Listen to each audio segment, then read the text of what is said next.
Hi, today is October 1st, 2016. This is Matthew Worley along with Neil Ross. We are in Rancho Palos Verdes, California, and we are both members of Pacific Pioneer Broadcasters. Thank you for taking time to chat with us and have us in your home. Oh, my pleasure. My pleasure. We were talking off camera.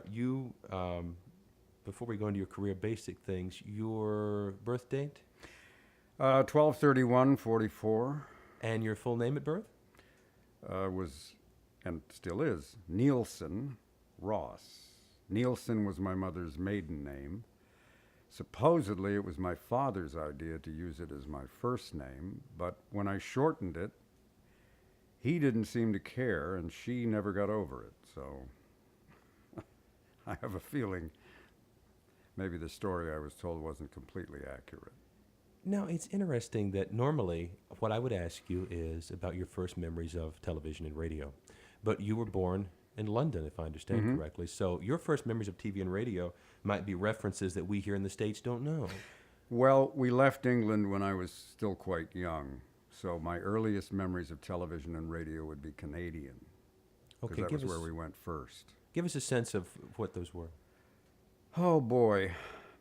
I remember listening to a show some may remember, Don McNeil and the Breakfast Club, which I think came out of Chicago. It was sort of the 50s answer to Howard Stern. Obviously no Blue material, but they had guests, singers came on. I remember there was a feature where we would all be instructed to march around the breakfast table. I remember hearing a guy on one of the Montreal stations, and we went to look for an apartment, and I recognized his voice. It was the morning guy from the radio station, and I was thrilled. But the apartment turned out to be so crummy that we had no interest in it, and I should have thought to myself, now why does the morning guy on the radio live in such a dump? That should have been a clue, but I didn't pick up on it. I'm trying to think, and there was only one television channel, well actually two, but one broadcast in French and the other was in English, and they basically ran the same thing. They would just change the language. And I'm young, or old enough, I should say, to remember what an amazing thing it was to have a picture piped into your house. It was almost beyond belief, and I was a huge fan in those days of a radio show called Our Miss Brooks, which starred Eve Arden. It was about a high school teacher, and they had a television version of the show, and I remember my friend, his family bought a TV, and I actually got to go over and see Our Miss Brooks. I mean, I cannot describe the excitement of that moment. And now we have these giant screen TVs, and it's all very ordinary, but back then it was so miraculous. I remember sitting and looking at a test pattern for 20 minutes. Just, my God, look at this. It's amazing.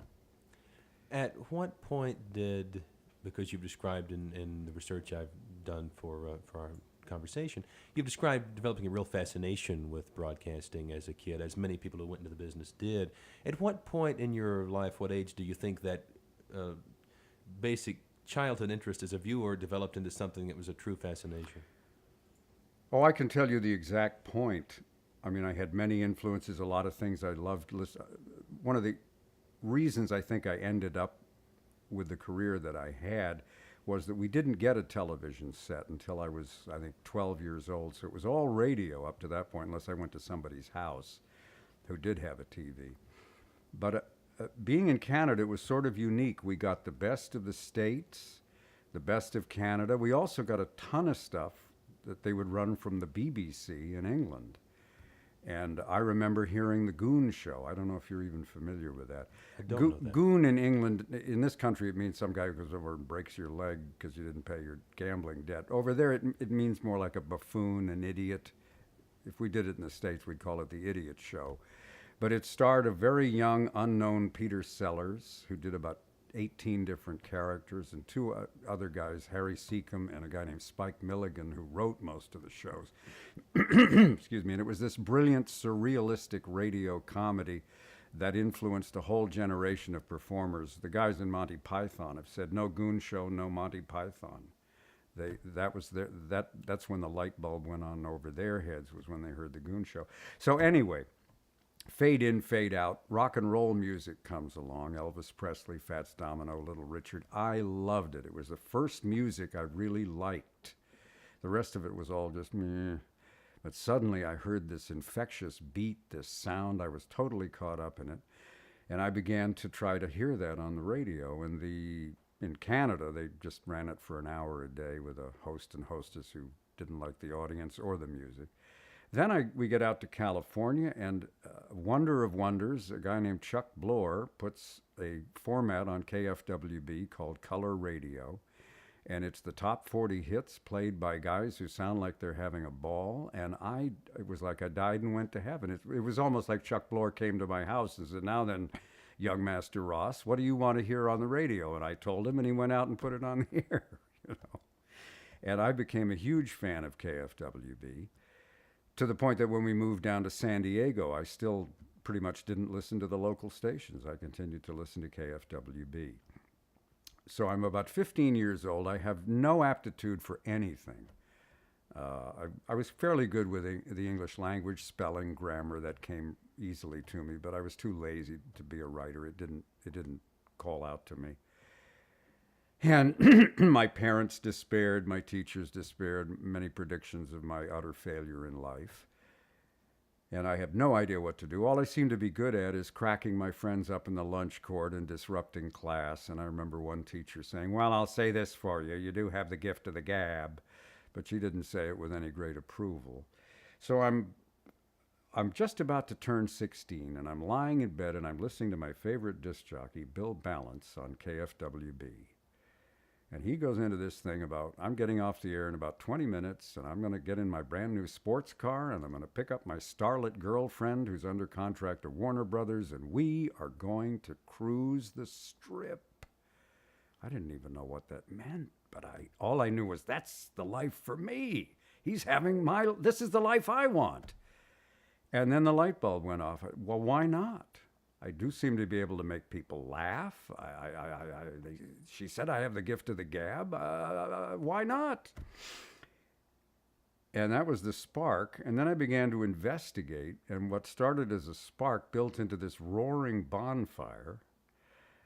I found out that KCBQ, a local radio station in San Diego, had a glassed-in studio downtown, and that you could stand in the street and actually watch a guy do a radio show. Well, I was down there like a shot, standing in the street looking up at what looked like paradise.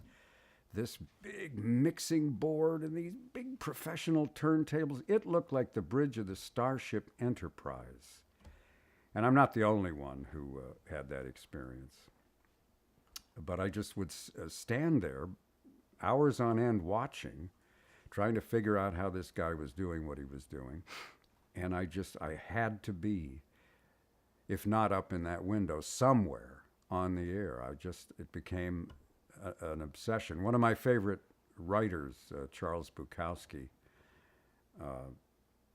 who used to live right down the hill in San Pedro, talks about being at a college somewhere, and somebody said, is writing a good career to choose? And he said, my young friend, you don't choose writing.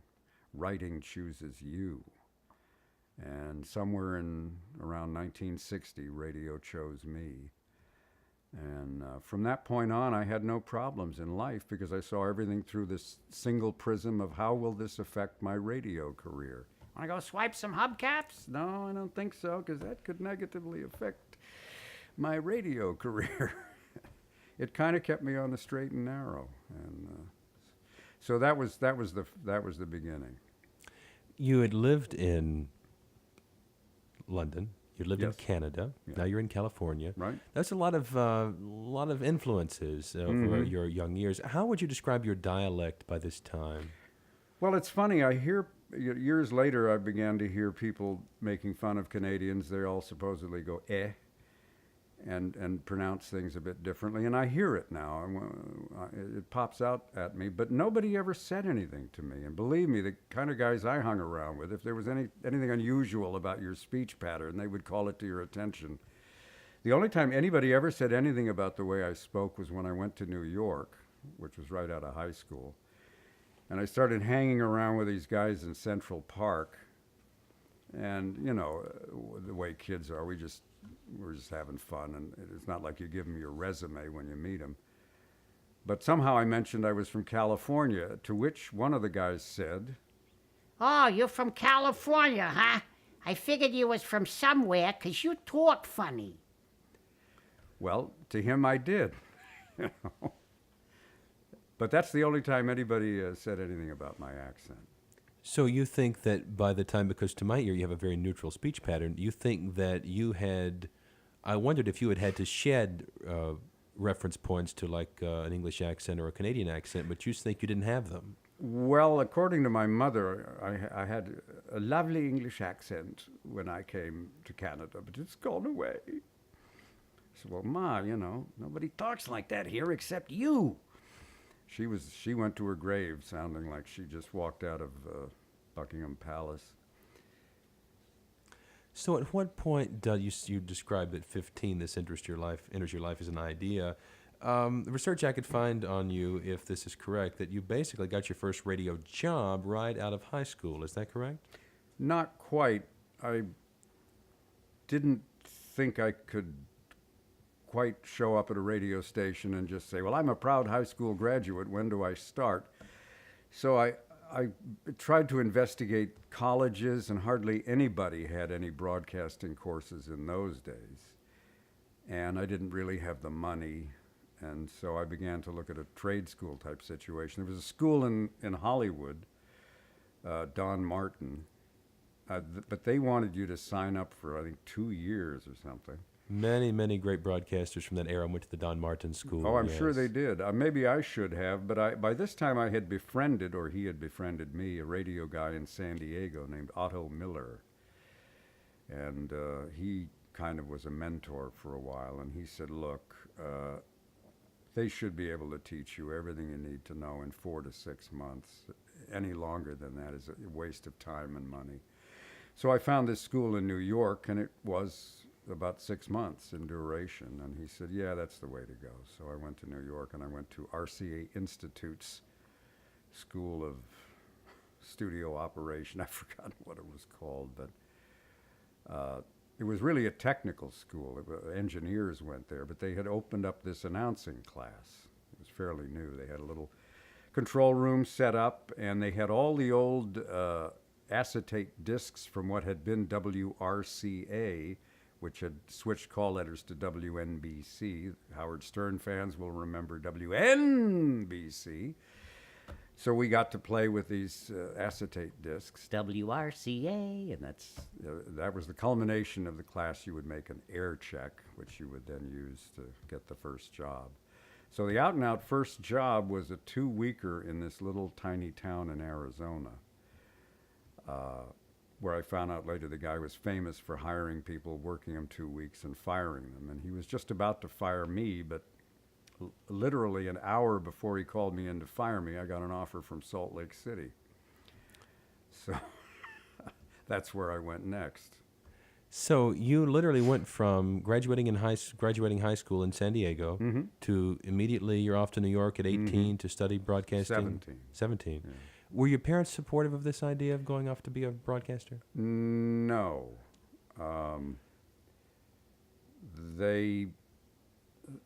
I don't know what they based this on, but they said, you know, it's a lousy business that attracts a bunch of third-rate people, and you probably won't be able to make it in that business anyway. Which, looking back, I thought that's funny. They didn't think I could make it in a business that attracted third-rate people. God, that says a lot about what they thought of me. But no, they were not too thrilled. But by this time, there was no turning back. I mean, I had to do this. It was a compulsion. So, in those days, to work most any station, you needed also, in addition to your announcing skills, you needed a FCC license. Mm-hmm. Were you, at this being a technical school, were you what was known as a combo man in those days? No, I began, once I got rolling, the Salt Lake station I don't want to get too technical, although people watching this may know all of this, but at the time, if the station, and this is all AM, FM was a rumor in those days, if the station was under 10,000 watts or less and non-directional, you could work it with a third-class license, which was almost like just filling out a form. They asked you a couple of questions, but it was easy. But if the station was directional or over 10,000 watts, they had to have a first-class operator on duty 24 hours a day. And to save money, they would try to find DJs that had first-class licenses so they could do what was known as combo. You were responsible for the show and the transmitter at the same time. And I rapidly became to realize that I wasn't going to be able to make the jump from small station to medium-sized station without that first-class license.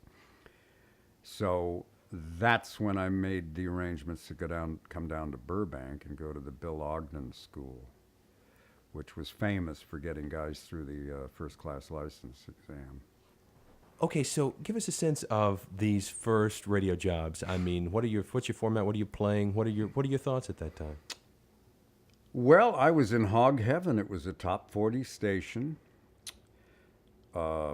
licensed actually to a suburb of Salt Lake City, Murray, Utah.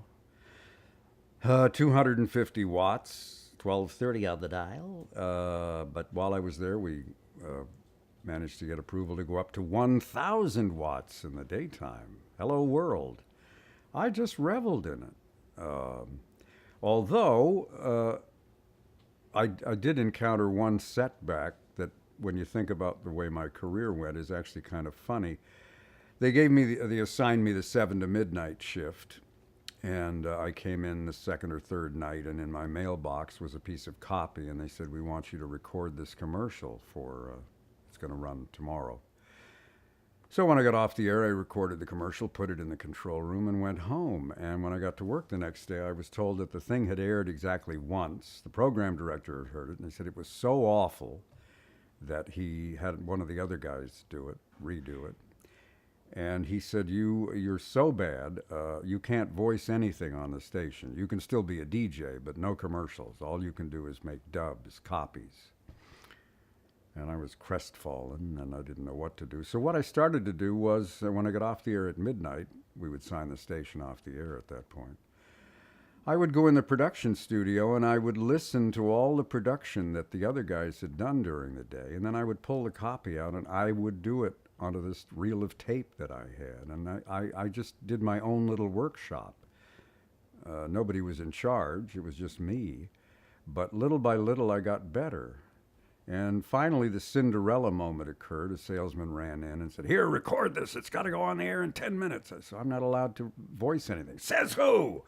The program director. "Ah, hell with him. I'll deal with him. Go in there and do it." Okay.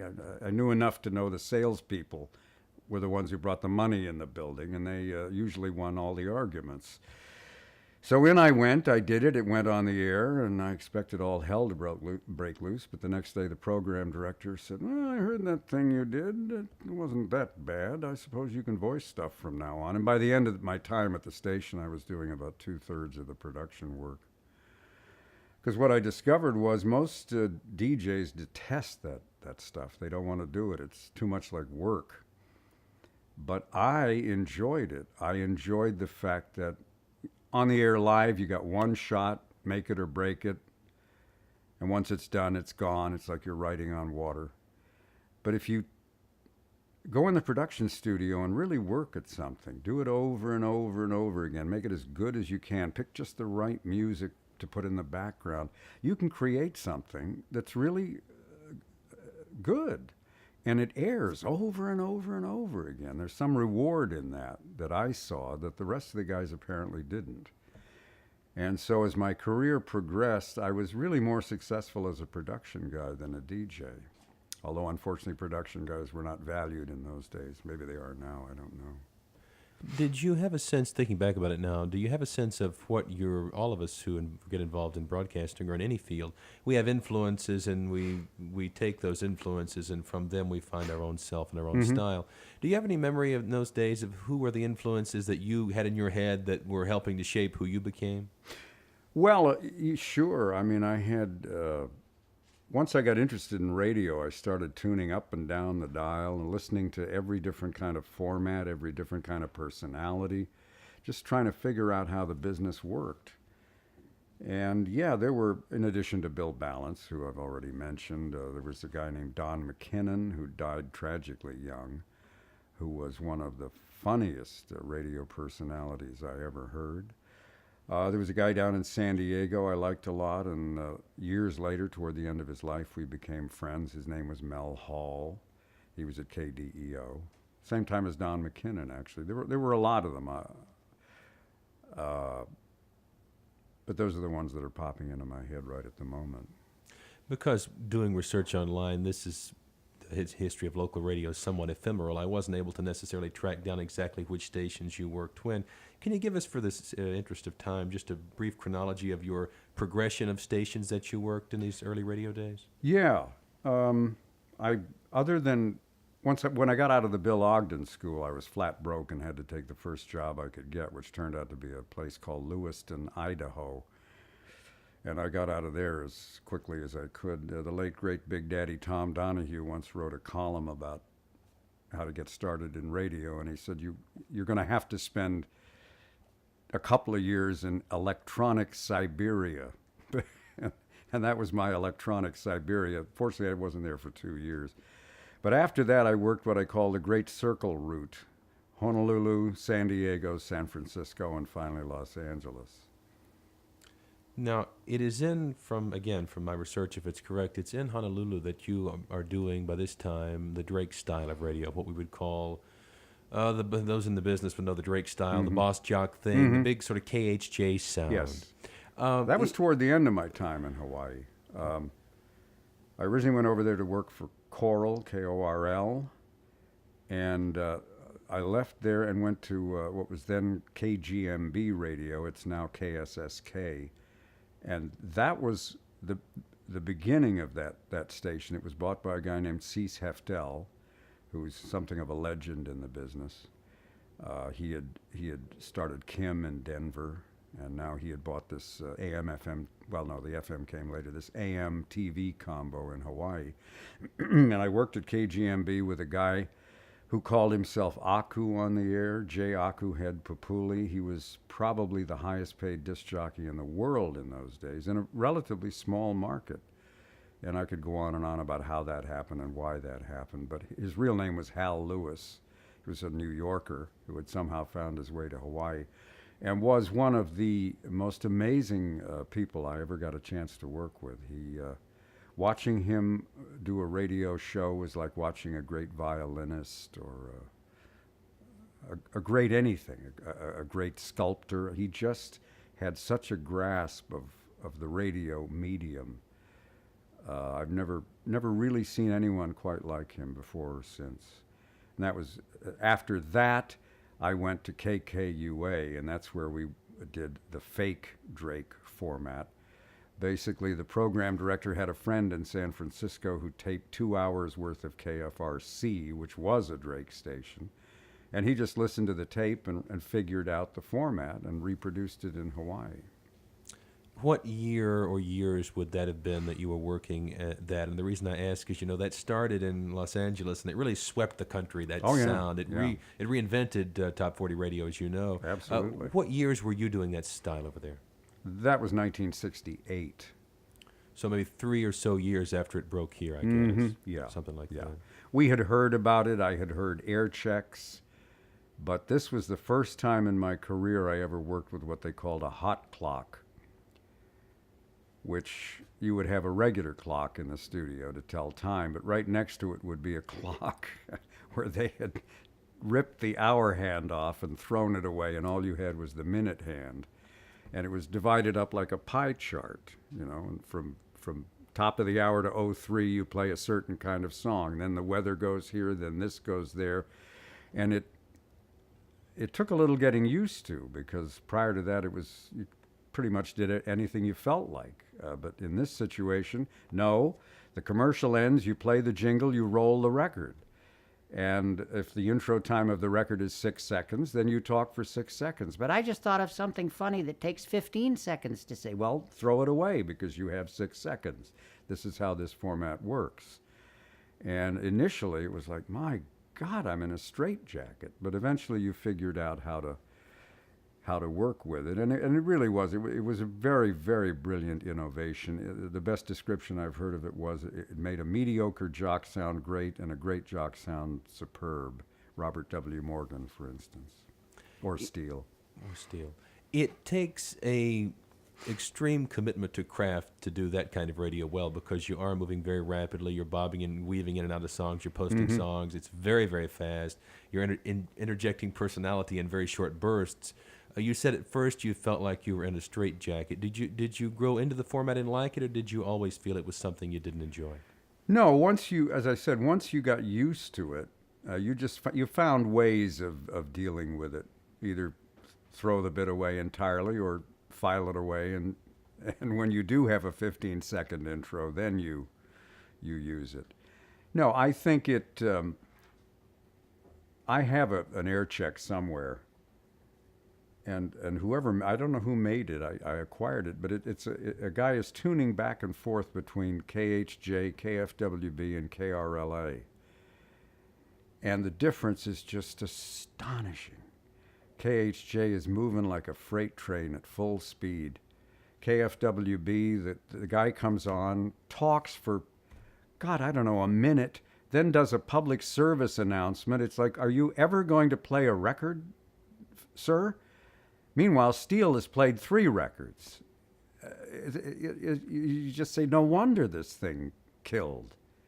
The other stations didn't have a clue what to do. I think they talked more. That's what I'll do. I'll get him with personality. Good luck. So at what point, many people in the business of radio wanted to go to New York or Los Angeles, and I think increasingly in those days, with that sound and the rock and roll thing happening on the West Coast, many people wanted to go to L.A. At what point do you make the transition from Hawaii back to California and begin working your way toward L.A.?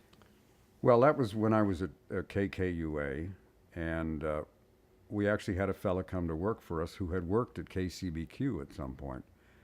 And we became friendly, and I said, I went to high school in that town. I always wanted to go back, and what's the deal on KCBQ? And he told me. He said, well, the glass studio you loved so much is gone. They've moved the whole thing out to the transmitter, but they're still on the air. It's still a great place to work. And then he got a job back at KCBQ again, and as he was saying goodbye, he said, give me an air check. I'll take it to the program director. Yeah, sure, here. And a month or two later, I got a call from KCBQ offering me a job. And so I literally shed tears as that plane left Honolulu. I loved it over there. But there were things I wanted to do, and I just never would have got them done if I'd stayed in Honolulu. So it was the right thing to do.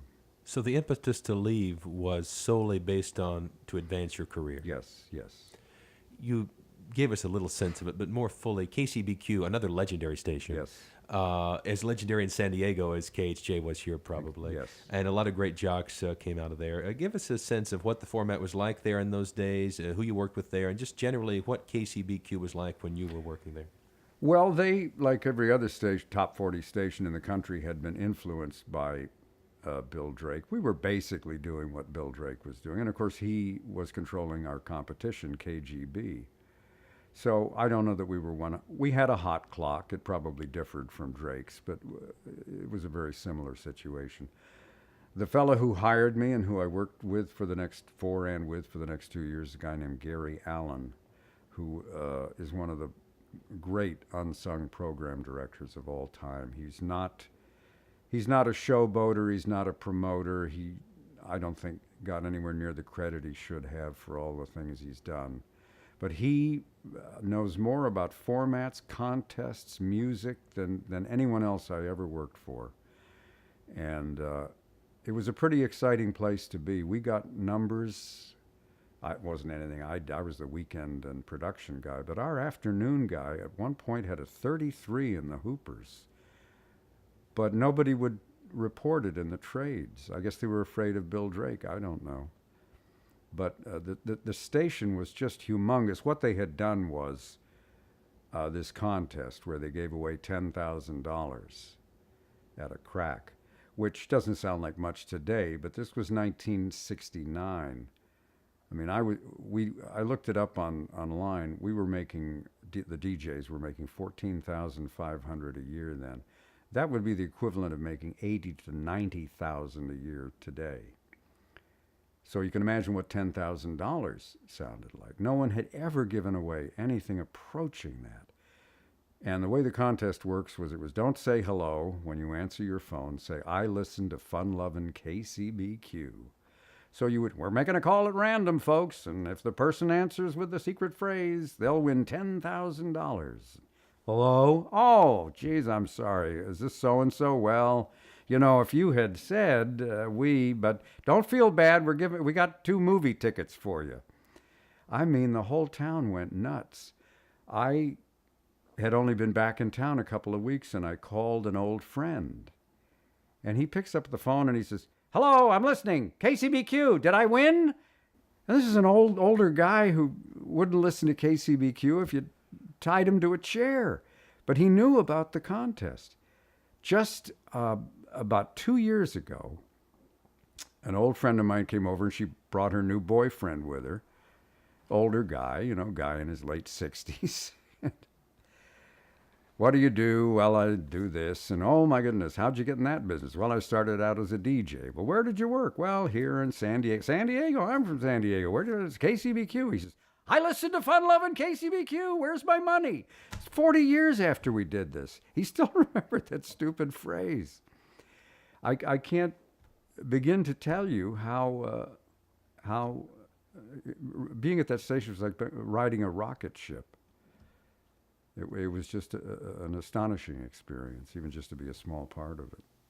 You had talked about your parents discouraging or not being encouraging of you getting involved in broadcasting, and you talked about the morning man and the crummy apartment. But by this time, according to the numbers that you just gave us, you're making good money in radio. Yeah, looking back, how old was I? I was about 23, 24, making the equivalent of, well, today as we talk to each other in 2016, the equivalent of about $80,000, $90,000 a year. I don't know how many 23-year-olds are making that at the moment. I suspect not many. So, yeah. No, I was able to buy a brand new Volkswagen and rent a nice apartment, nicer than the guy in Canada. Of course, we were union, and props to SAG-AFTRA. I'm not a joiner, but I'm very, very glad I joined both those unions, which are now one union, as you know. So you mentioned you went to San Diego as a weekend man. At what point, what's your progression at KCBQ? And I'm sure you end up at some point doing a weekday slot.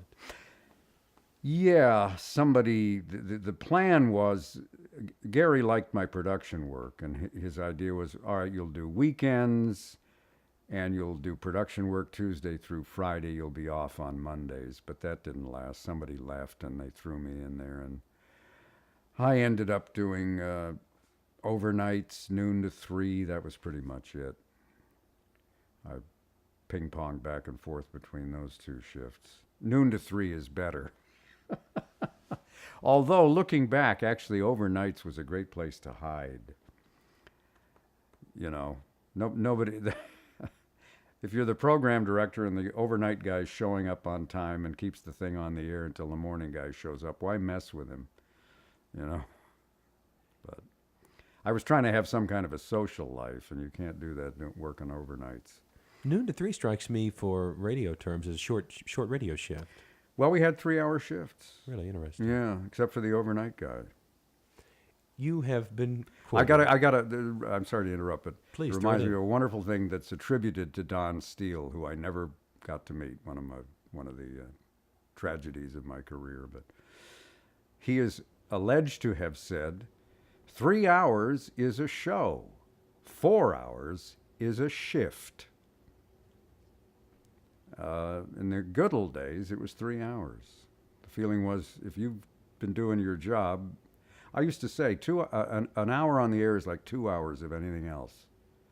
You really are concentrating, focusing, you're working.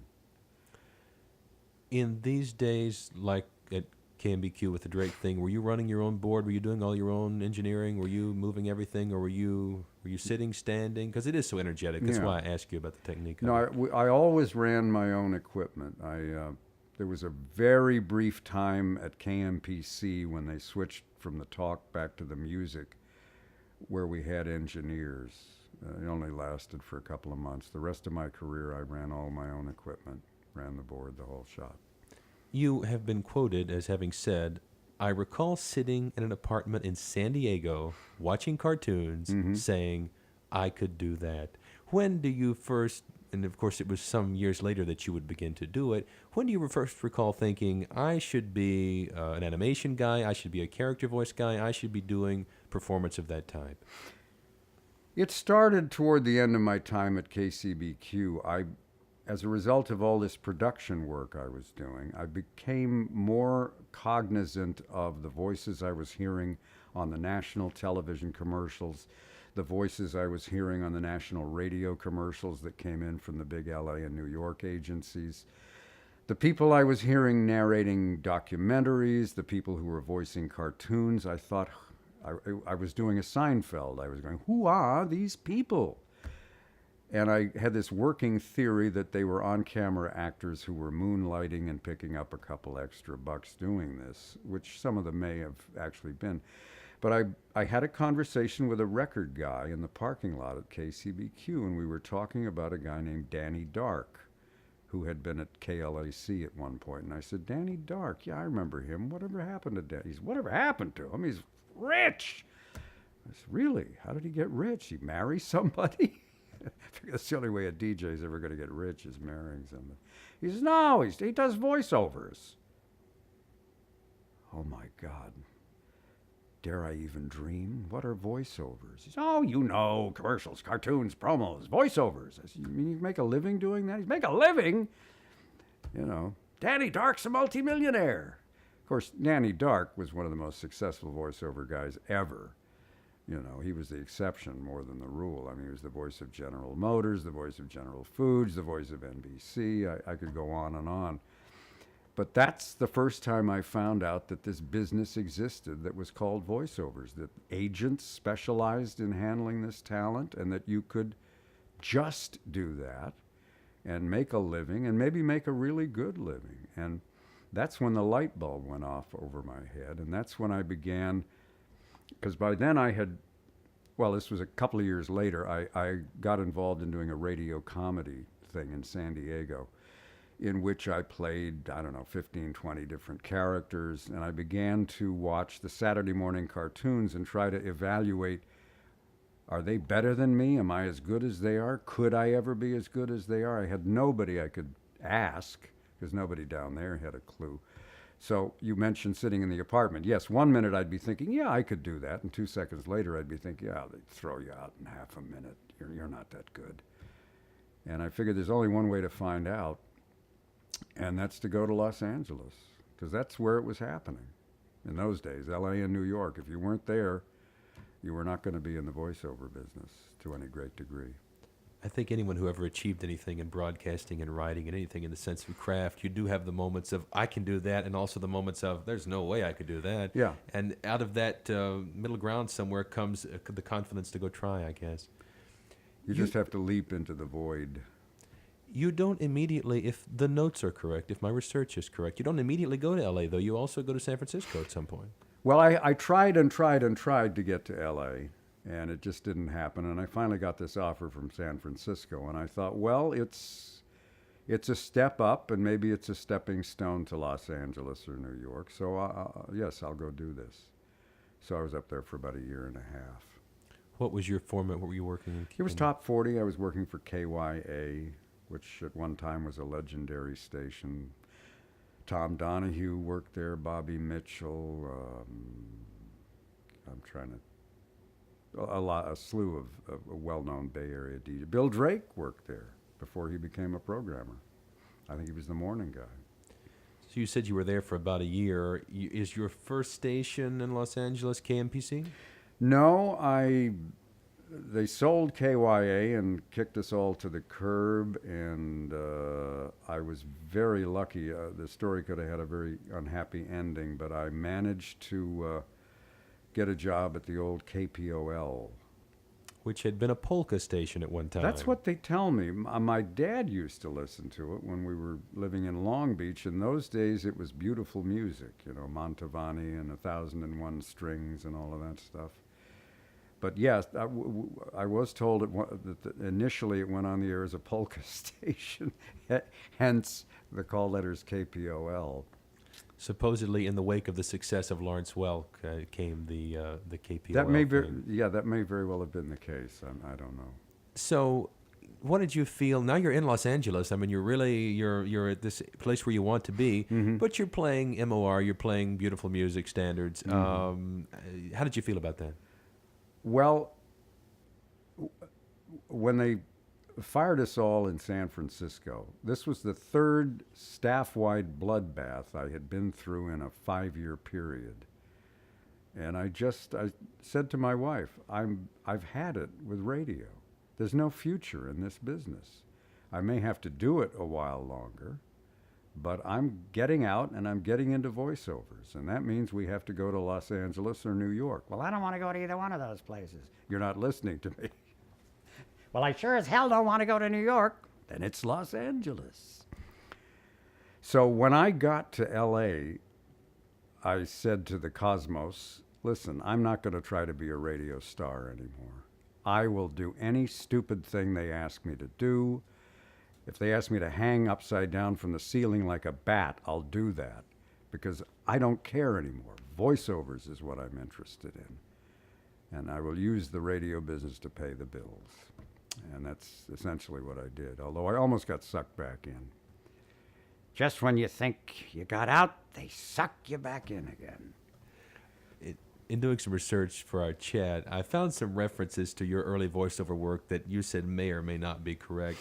In your memory, what year did you first make that entree into voiceover and in the sense that we know you for, and what were those first jobs? The first thing that happened was I managed to get an agent somewhere around, I think, 1980. I had done a bunch of workshops and I sent tapes. In those days it was tapes. And I got signed by a voiceover agent. And she was, well, the woman that signed me left almost immediately after that. And the woman who came in to replace her didn't care for the cut of my jib and was going to dump me. But I was very lucky. I started to get these odd narration jobs. These were audio-visual presentations that were played to salespeople. A lot of them involved people who went into supermarkets and tried to get their brand the best spot on the shelf. We don't think about it when we go shopping, but there's a reason one brand is at eye level and the other brand you got to get on your knees to see. And guys come into the store and well, we want our stuff here. And so these were audiovisual presentations designed to pep these guys up to go out and get the job done. And it began to happen for me fairly regularly. And she took note of this and said, well, maybe I won't dump this clown. And little by little, I started picking up a commercial here, a commercial there. And then somewhere around 1982, I did my first animation work. It may have been for Wally Burr and a syndicated series. Either that or it was an episode of Richie Rich at Hanna-Barbera. I just remember driving onto the lot. They had a lot in those days, and giving my name, and miraculously the gate went up and in I went and I did the job, and driving out of there I just said, well, if you want to take me now, Lord. I finally did a cartoon show, I guess. You can take me now if you want. I'd prefer if you'd let me hang around a little longer. But The research I found on you said that Richie Rich was your first animation gig. It may very although well have I been. couldn't piece together the year exactly. By the way, I think that's the same Rich series head for whom the head writer was Mark Evanier, another PPB member. It's entirely possible it would be years before I would meet Mark, but yeah, he could very well have been one of the writers. Did you, sometimes today there is a stigma associated with radio people coming into animation and voiceover because there is a thought that maybe they can't do the character voices, they can't dissociate themselves from the sort of announced sound or the announced read. In those days, because you had been doing industrial work, which is more like straight announce type work, I would think, did you have any trouble being accepted in the world of character voices? No, I never encountered any prejudice there. I mean, if they could tell almost instantly if you could do a voice and maintain it, and if you could act.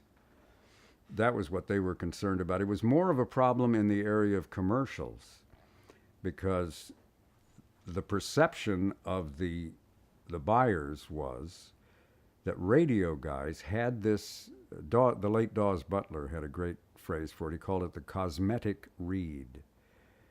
It is a read that is very professional and sounds like a guy on the radio who is reading a commercial. And it's all very polished and it's all very professional, and you can tell this guy isn't even listening to what he's saying. He's thinking about what he's going to have for dinner. And after all, why should I be sincere? Because in 5 minutes, I'm going to be reading a commercial for this guy's competitor, and I'm going to be just as professional and just as enthusiastic as I am now. And the buyers, their feeling, and probably correctly, is when a listener hears that, if they don't physically change the station, they tune out mentally because that's just a radio announcer. He's doing a commercial. And they wanted something else. And most of them felt like, boy, if you're an ex-radio guy, you just can't do what we want. From the minute I got in the business to this very day, what you see at the bottom of the copy where they talk about what they want, you'll see in caps, "Not an announcer!" Exclamation point. You mentioned the late Dawes Butler, who was a mentor and vocal coach to many of the people who themselves became superstars in the animation business. Did you have any acquaintanceship with him, or did you take classes from him in those days? I never took classes from him. I met him on a couple of occasions. I interviewed him once on radio, talked to a lot of his ex-students. One of the most fun things I ever got to do, they brought the entire cast of Rocky and Bullwinkle to a shopping center. Forgotten how I got this, but they said, would you come and be the announcer? William Conrad was either unavailable, maybe he was deceased by then, so I got to be William Conrad for a day at the shopping center, and it was Dawes and June Foray and Bill Scott, and I mean, just to be a part of that ensemble, even just at a shopping center for an afternoon, was a thrill. But I never went to a Dawes workshop, unfortunately. You mentioned the very well-known voice director, Wally Burr, with whom you worked many, many times. Yeah. You said that one of your early voiceover jobs was for Wally Burr, so it sounds like you went very quickly to the top of the business in many ways, as far as working with the best people and getting into some serious circles. How did you first become involved with a job for Wally Burr? Well, Wally had a studio in the Valley and was directing syndicated stuff. He had worked at Hanna-Barbera, but now he was out on his own. And he met my then agent, a woman named Donna Lee Davies. And she was just getting started as an agent.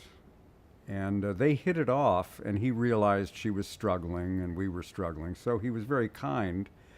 He said, listen, anytime you want to send any of your people over to audition, just let me know. Carte blanche. If you think they're good, you send them over. And this was around the same time as the Richie Rich job. He needed someone to come in and do 3 incidental characters in an episode of Spider-Man. This was the Spider-Man that was done in, I think, from 78 to 81. And that's when the first time I ever worked for Wally Burr. And I had maybe 3 lines as a cop, 3 lines as a construction worker, 3 lines as a guy in a post office, something like that. And terrified. But that was my first exposure to Wally. This is the Spider-Man that would later be reborn as Spider-Man and His Amazing Friends, on Yes, which I you would think also so. work with Frank Yes. Welker and others. So that's an important series in which you first worked with Wally Burr. What were you say frightened? Were you frightened by Wally Burr, frightened by the talent with whom you worked? What was frightening about that experience? Well, I had no background other than having done this radio comedy show in San Diego, which for all I knew was the worst thing ever recorded. And for the first few years when I started to do animation, I kept waiting for somebody to go, wait a second, this guy's just a disc jockey. Get him out of here. Get an actor in here. And it was a while before I calmed down and thought, this is not going to happen. You're okay. They seem to like what you do. But initially, I was just terrified that I would be found out as this this ringer. Why do you think, since your background was radio and you weren't, as I understand it at least, you didn't have an acting background, why do you think you were so adept at bringing true acting ability to the microphone? I don't know. It just seemed I listened to these old goon shows that I mentioned earlier, and I listened to other radio drama. I've often thought, really, that would have been the ideal job for me back in the golden age of radio. Of course, you'd be talking to someone who was no longer alive. But that would have, that's my dream job. If that still existed, I would go do that. But it seemed like I could voice act. I did go to workshops. I went to a workshop run by Michael Bell, and he's an excellent teacher, and I learned a lot from him. I sort of learned on the job. I remember when I first got into G.I. Joe, thinking, wow, I mean, I'm looking around the room, there's Welker and Peter Cullen and Michael Bell, and I mean, it was like being around, Clark Gable and, for an old-time movie, after all, Jimmy Stewart and all of these people. And I thought, I gotta get my act together here. And Michael mentioned that he was giving a workshop, and I signed up. And I mean, I would go to his workshop at night, and then in the morning we'd show up for Wally Burr and work together on G.I. Joe. And so there was a little bit of learning on the job, and it worked out, thankfully. What were your initial impressions of Wally Burr when you first met him and first worked with him, and just the general thoughts about first going to work for this guy? Well, he could be intimidating, but he was never cruel or unkind. He had this incredibly strong work ethic. He was probably the most, or one of the most prepared directors I ever worked for. Sometimes he would show up for a session bleary-eyed and confess that he had been up till 3 or 4 in the morning going over the script and making notes. And when he came in, he had a very, very strong idea of how he wanted everything to sound. And he just wouldn't let up on you until he got that. So the sessions would last a long time. His sessions probably ran longer than anybody I ever worked with. But it was not because he was abusive. It was because he had something he was trying to nail down, and he wouldn't stop until he got it. But as I said, he never some directors would humiliate actors, and Wally never did that. Never did that. You got a feeling it was all for the good of the show. Nothing more, nothing less. You talked about your love of old-time radio and your interest in had you had the opportunity working in that field. These sessions in those days, most, if not all, were done ensemble. Mm-hmm. And so the performance was a real, in a way, live-to-tape performance, much like you would have done on radio. Can you give a sense of working for the first time with a group of actors doing an ensemble performance when you had been mostly, up to that point, a radio guy in a booth by yourself? Well, it was a revelation. As I look back, I think one of the reasons that I became a disc jockey was because I am, this sounds like a contradiction in terms, but I am an introverted extrovert. I like to perform, but I don't want a whole lot of people watching me do it. And if you think about it, that's the perfect disc jockey situation. You're alone in a room and you perform, and if people laugh, you don't know it, you don't hear it. On the other hand, if they boo, you don't hear that either. But years had gone by, and I had began to come out of my shell a little bit. And I cannot tell you how much fun we had in these cartoon sessions. These actors are brilliant improvisers. The comedy, I've said it's like going to the greatest party on earth. There's no liquor, and once in a while they interrupt and make you work.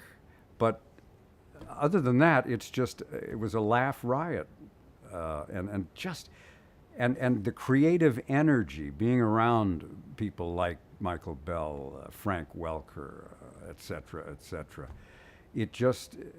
the energy in the room was fantastic. And I was still in radio at that point. And so I would leave one of those sessions just walking on clouds and have to go down the hill and sit alone in a room by myself and play these records. And suddenly, this is not fun anymore. This is almost like punishment. I've been sent to my room. And that's when the love of my life, up to that point, radio, suddenly I didn't love her anymore. And we had to get a divorce. This is a general broad question, but you went to work for Wally Bird doing incidental voices. You later did on the Amazing Friends version of Spider-Man. You were the Green Goblin, and wonderfully, memorably so in your performance in that role. What is the evolution of, what are the first few jobs you had with Wally Bird? Do you recall what those first few were, first few shows? Yeah, I did a number of different things in the old Spider-Man series. In fact, I didn't do the Green Goblin, but I did do Norman Osborn. And I don't think I did the Green Goblin. It's so long ago. But then I read for G.I. Joe, and I've forgotten what the first character was I got, but now I was in G.I. Joe, and that was, now I had a regular part, and I was showing up once or twice a week, and it went from there. I got into Transformers with Wally, and then after those shows ended, I did several more shows with Wally. I have talked to, and this is not a value judgment, it's just an observation. I have talked to a handful of those actors who worked on G.I. Joe, one of whom, one of your contemporaries, said to me, I was excited to get this show, but I was also a little uncertain because it's a militaristic show. It's about, it's attached to a line of toys. It's, in a way, it's a commercial. It's selling things. And I was torn about whether to take the show or not. As a voice actor, did you think about things like that, or did you just think this is a really great job, a great chance to perform characters and act, and I'm not necessarily some sort of political viewpoint about whether I agree with something or not? Yeah, I don't recall going through any sort of moral challenge. Partly, I didn't even know what the damn show was about, really. And I only found out toys were involved after I'd been doing it for a while. And the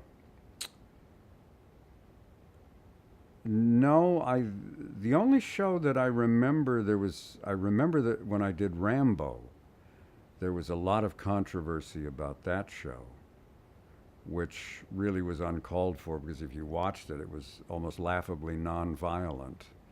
But people got quite angry. I remember I was watching Siskel and Ebert one night, and they suddenly went into this tirade about, there's going to be a cartoon version of Rambo. This is disgusting. The children, this Sylvester Stallone, hasn't he made enough money? And I'm sitting out there going, Sylvester Stallone has nothing to do with this.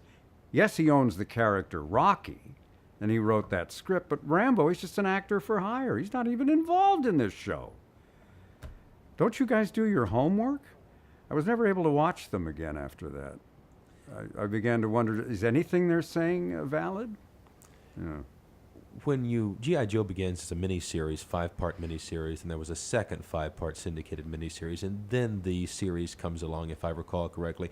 Were you in the first 5-part miniseries as best you can recall? No, I think they were, I'd have to go back and look, but I think they were somewhere between 10 and 15 episodes in before I came along. So by the time that you got the job, you knew it was an ongoing job, or would be an ongoing job? Yes, I was hazy about it, but they had indicated they were going to do quite a few episodes. What had happened, and I actually didn't realize it at the time. I had to go back and do research because I'm writing a book, and actually it's written. I'm just too lazy to go through the rigmarole of trying to self-publish. But anyway, the Reagan administration, he appointed a new head of the FCC who wanted to deregulate. And they took a lot of the restrictions off of children's television. And suddenly, you could do things like have a toy tie-in. And I actually worked on what I think was the first show that did have a toy tie-in, and that was Pac-Man, which was done at Hanna-Barbera. But then these syndicated shows came along. The only restriction was you couldn't advertise your toy on that show, which is why there were two shows, G.I. Joe and Transformers. They would advertise the G.I. Joe toys in Transformers, the Transformers toys in G.I. Joe. And that was all because of that deregulation. And suddenly everybody and his uncle was producing a show. And there was so much work going on. And there was a relatively small pool of actors at that point. So it was, I went in about a 2-year period from being this terrified guy who came in to do 3 lines to essentially playing the lead in Voltron and major characters in G.I. Joe and Transformers. This all happened in less than 2 years. It's worth noting on the plus side of the plus column of G.I. Joe and shows like that, while some people had qualms about some aspects of it, because it was syndicated, there was a chance to do more complex writing, to cover themes you couldn't cover on Saturday morning, and to do something that does hold up a lot more than many of the Saturday morning shows, and therefore, this many years later, they're much more beloved by adults than many of those other shows were. I do conventions. Transformers is probably the big one. G.I. Joe to a somewhat lesser degree. But I mean, people still revere these shows, want to meet the cast members, collect memorabilia. And I've often said, you know, they were accused of being half-hour-long toy commercials. And I've often said, you know, if that's all they were, then these conventions wouldn't be happening. Sometimes we do conventions, we hear stories that almost bring us to tears. Some guy will come up to the table and he wants an autograph, and then he'll say, you know, my parents were divorced and my mom drank, and I got all my moral education from G.I. Joe, those little public service announcements they used to run. And as a result of watching G.I. Joe, I decided to get in the service, and I did real well, and I'm out now, and I've got a career, and I mean, you guys raised me. And I'm sitting at the table going, my God, I can't believe what I'm hearing. A half-hour toy commercial? I'm sorry, it was more than that. And I think any actor who does any of these conventions will tell you similar stories. It's amazing.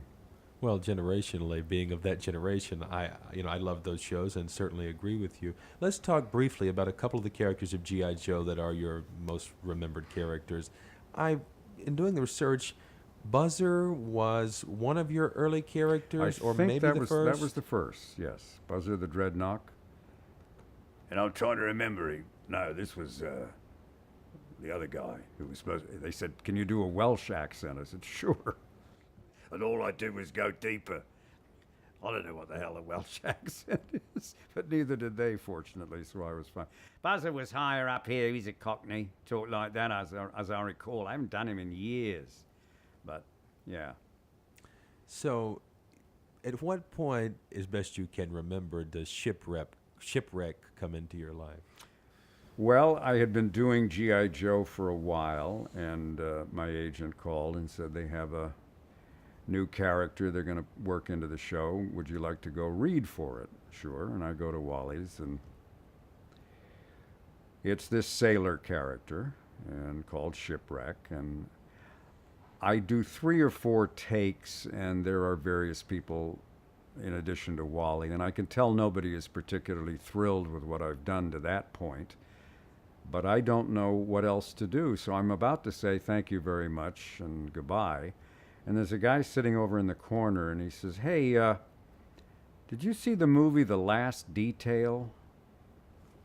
Bing. I fortunately had seen the movie. It's a Jack Nicholson movie that's kind of been forgotten because he was nominated for an Academy Award for his performance, but right after that he went and he did Chinatown and One Flew Over the Cuckoo's Nest, and forget about it.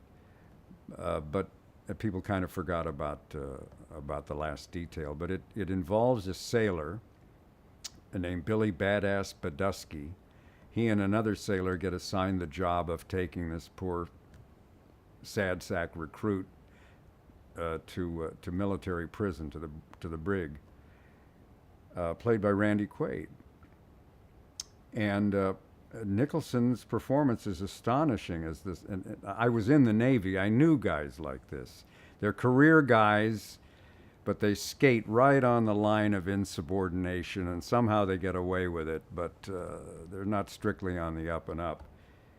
And there was this one scene in a bar that I never forgot. And when he said, "Have you seen The Last Detail?" I said, "That's what they want. They want Badass Badusky."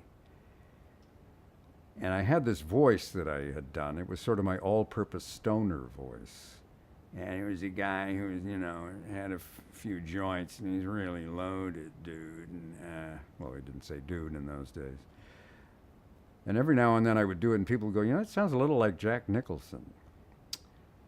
So I thought, all right, we'll take his joint away, and we'll fill him full of coffee. And all of a sudden I started to read the lines in this voice with a little bit of intensity, and suddenly everybody's, And I thought, well, I think I struck a nerve, and I finished the take. Wally said cut, and the guy in the corner said, "You got it," which is usually the kiss of death. When they tell you got it, you ain't got it. But I went away, and about 3 days later, the phone rang, and my agent said, "Well, you got the sailor job, sweetie." And that led to me playing one of the more remembered characters of my career. Do you think that sometimes when a character is written either for the screen or for a voice acting job, the writer specifically has in mind a voice or a voice type? When they said to you, "Hey, do you know this role?" Do you think it had specifically been written with the idea of Nicholson in someone's head? Or do you think that was a spur of the moment impulse to say, "Hey, do you know this role?" I suspect they probably had that character in mind, or a variation on it.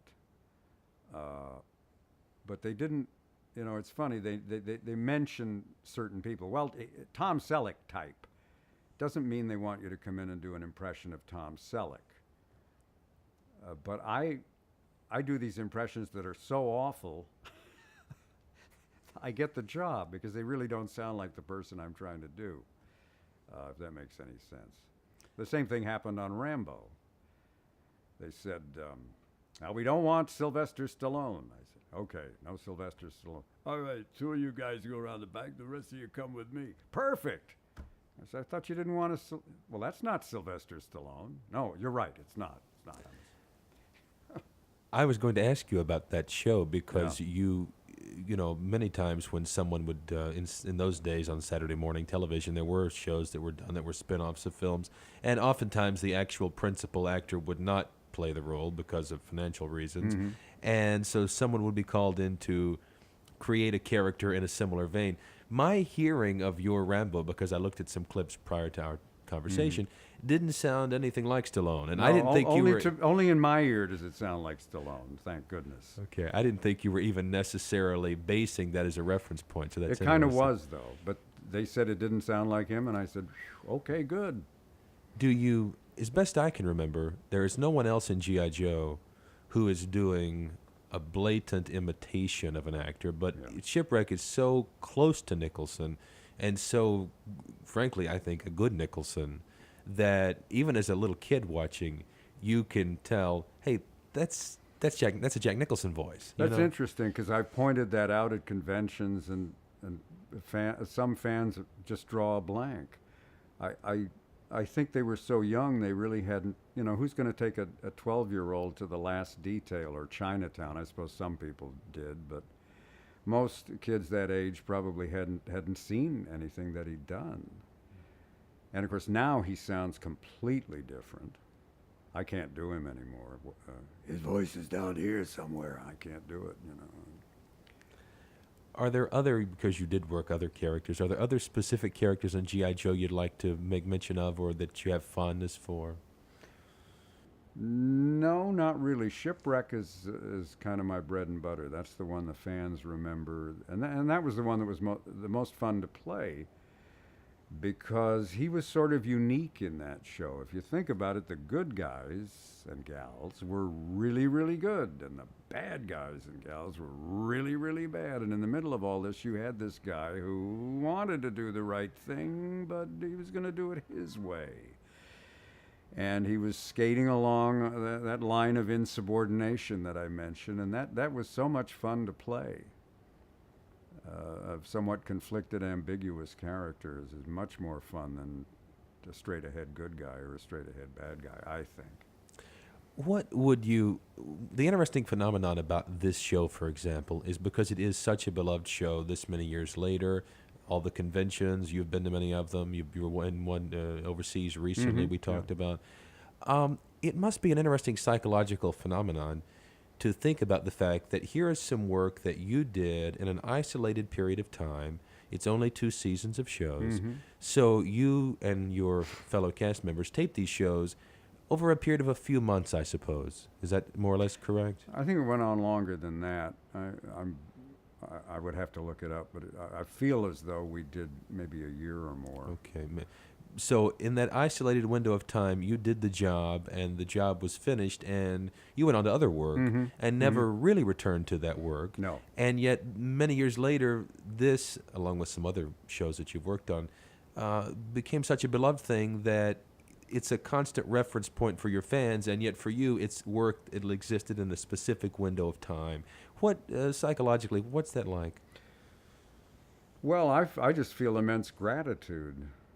I mentioned, as a disc jockey, you're riding on water. So many talented people. I say the name, nobody remembers. You try to reproduce what they did. Maybe there's an air check somewhere, but even that doesn't convey what it felt like in the moment. So to have something, there's a story that I tell about Chuck McCann. Another PPB member. Yeah. And he did this series of commercials, I think it was for Right Guard, years ago, but they were very famous commercials where a guy would open his bathroom mirror and there was another face staring at him from the other apartment, played by Chuck McCann, who would go, "Hi, guy." So Chuck and I go, I don't know if he even remembers this, we go and have coffee, and the waitress comes over and sees him, does a double take, and goes, "Hi, guy." And he goes, "Hi, yeah, it's me. How are you? Nice to meet you." And I said, "Chuck, you've done..." No, he said, "It's 15 years since those commercials went off the air, and they still remember." And I said, "Chuck, doesn't it tick you off, all the things you've done over the years, and that's what they remember?" And he said, "Neely, I'm grateful they remember anything." And I thought, what a beautiful attitude. That's going to be my attitude. And it is my attitude. I am so grateful that something I did or was involved in is remembered all these years later. What a wonderful gift. These people flew me to London a few months ago because of G.I. Joe and Transformers. And I haven't worked on it. What has it been, 30 years, 35 years? I can't even remember. 30 plus, yeah. Yeah. It's a gift. I'm so grateful. You mentioned a moment ago the transition in your work from G.I. Joe to Transformers, and you said Transformers may be in the minds of the fans even a bigger show and an even more beloved show today. How did Transformers come into your life? Is it concurrent to G.I. Joe? Is it just after? What are your memories of that? Well, I certainly remember becoming aware of the fact that Wally was working on another show that I didn't even know about, and that it was called Transformers, and ultimately I was asked to come in and read for a character, and I got the part. And I wandered in there knowing absolutely nothing. I barely knew what the premise was. I don't think I even did know what the premise was. And you just dive in and do your best. And I had no idea what a wonderful gift this was going to turn out to be. Now you're playing sentient robots. Yeah. It's one thing to be asked to read a sailor character and someone says, "Hey, did you see that Jack Nicholson movie?" It's something else to say we're going to try to create sentient robots and to find as an actor reference points for what that is. Where did you find the reference points to create characters, vocal characterizations for these robots? Well, my theory, people say, why is Transformers the big one? Why is this the one they all remember? Why such reverence for this show? And this is the theory that I've developed, for what it's worth. Human beings seem to love to anthropomorphize non-human entities. When you're little, it's animals, talking bunny rabbits, talking bears. And then you get a little older, and what about a talking robot? But not Just a robot that does this. but a robot that has a personality, a robot that has feelings. I mean, people love C-3PO because that's a character, that's a person in there somehow. We know it's meant to be a robot, but it's got an accent and an attitude and come along, come along. I don't know why, but human beings are fascinated by things being anthropomorphized, and I think, yes, the fact that these robots could change into cars or trucks and then back into robots again, that appealed, I think, especially perhaps to the younger boys in the audience. But I think it's the anthropomorphizing of those robots because they all had wonderful personalities, almost Shakespearean in their desires and their conflicts and their passions. That's my theory. You played, if I recall correctly, the construction robots, and you may have played other robots too. When you get in to read for those, did Burr give you thoughts of what those characters were, or did you find those completely on your own? The process usually began with trying to find a voice. And once we'd established the voice, they were very clever in those days. Nowadays, when they hold auditions, they just grab 10 pages out of the script and send them to the actors, and your character maybe has 3 lines on those 10 pages. And it's like, how do you do anything with that? I don't know how they cast these shows with that. What they did at Sunbow was they would write a 3-paragraph audition, and each paragraph would be a different emotion. Anger, contempt, fear, whatever it was. So once Wally would say, Okay, I like this voice here. Let's use that voice. Okay, fine, Wally, we'll do that. now we start to work on these 3 paragraphs. And again, Wally was as exacting in the auditions as he was when the shows were recorded. I recall spending as much as 30 to 40 minutes getting something that only maybe lasted 30 seconds on tape. But it took that long. All right, we've got the first sentence. Now let's work on the second sentence. Oy vey. But it paid off because we got the jobs, The AFTRA code in those days, and even today, I think, mandated 3 voices per contract. Yes. So many of the performers did do 3. There were some who would do on a separate contract more. Did you, in most cases, work 3 voices on shows, fewer than 3, or did you sometimes work more than 3? What usually would happen if you had multiple recurring characters, they might end up in a show. But a lot of the time you would have one recurring character that you came in to do, and then they would throw what they called incidentals, 2 characters who were just one-offs, a cop, a construction worker who just happened to be in the show. That was why some of us got as much work as we did. If we became known as people who could deliver a second and a third voice, when they were casting a show, they would say, well, it's between Ross and Fufnik. And Fufnik can't do any incidental work, and Ross can, so let's go with Ross.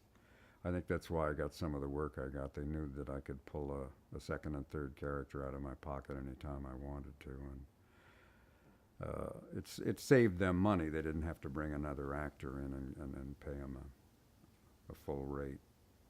If I may ask you just about a few of the personalities with whom you worked on these shows, many of whom crossed over both shows and other shows you worked on, and many of whom are legendary either to the fans or to those in broadcasting. You worked with, you've mentioned it many times, Frank Welker, perhaps the most Yes, prolific. yes. In fact, I should leave out perhaps, the most prolific working voice actor of the last few decades. And you've talked a little bit about, at least you've given the sense in your description of Frank, of your respect for his ability. Talk about working with Frank Welker and his range, et cetera, and your thoughts on working alongside him. Well, Frank is right up there. There's sort of a pantheon of guys that I just consider it a privilege to be in the same studio with them. It's funny, I met Frank when I did Pac-Man, had no idea who he was or what he'd done. Then I worked another show, and there was Frank, and I went to a third show, and there was Frank, and I remember saying to him, "Geez, man, are you in everything?" He said, "I hope so." And then, of course, people clued me in, and I became aware of who he was and what he'd done. He is just breathtakingly gifted. I can't imagine anything he cannot do. It's beyond voices. He does sound effects. Just astonishing. And look him up on IMDb. I mean, the last time I looked, he had something like 600 credits. It's probably more like 700 or 800 by now. I mean, what an amazing career. But and the other thing is, I get so irritated sometimes when I think about some of the pompous people I encountered in the radio business who were all full of themselves and thought they were so hot. And here's Frank with this amazing talent and the nicest, most self-effacing, non-ego guy you would ever want to meet. Just low-key, comes in, does the job, has a smile on his face. I've never heard him do or say anything even slightly arrogant. And if anybody's entitled to have an attitude, it would be Frank, but he doesn't. Another character, another actor from both those series, Transformers and G.I. Joe, who's so beloved of the fans, no longer living, is Chris Latta. In Yeah. fact, he was so integral to the series that when G.I. Joe moved to Canada for Canadian production, and most, I don't recall exactly, but I think most of the actors were replaced, he's one of the few who was retained from the original cast because his voice was so distinctive and so integral. What are your memories of working with him?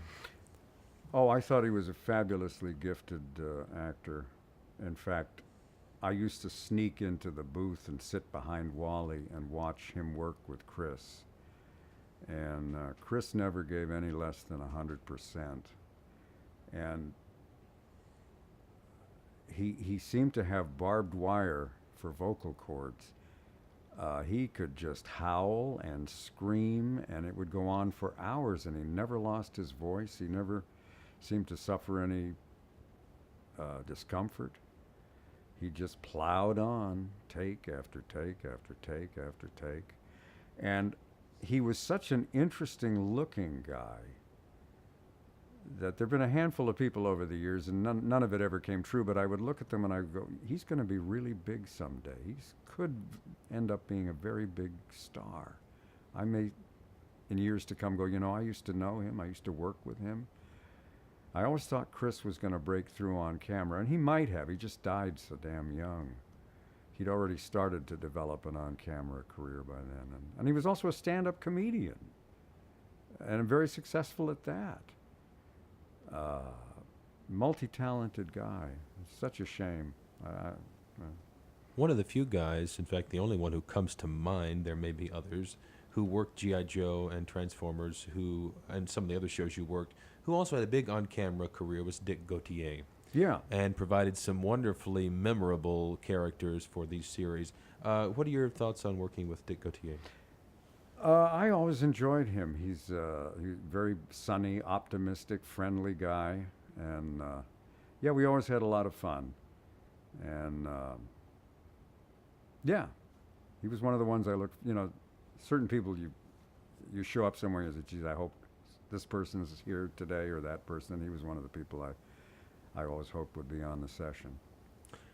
In the female roles, another actress who went back many, many years in voiceover, and I think maybe even in radio acting, was B.J. Ward, who worked Yes. on some of those shows. Yeah. Do you have any specific thoughts or memories of her?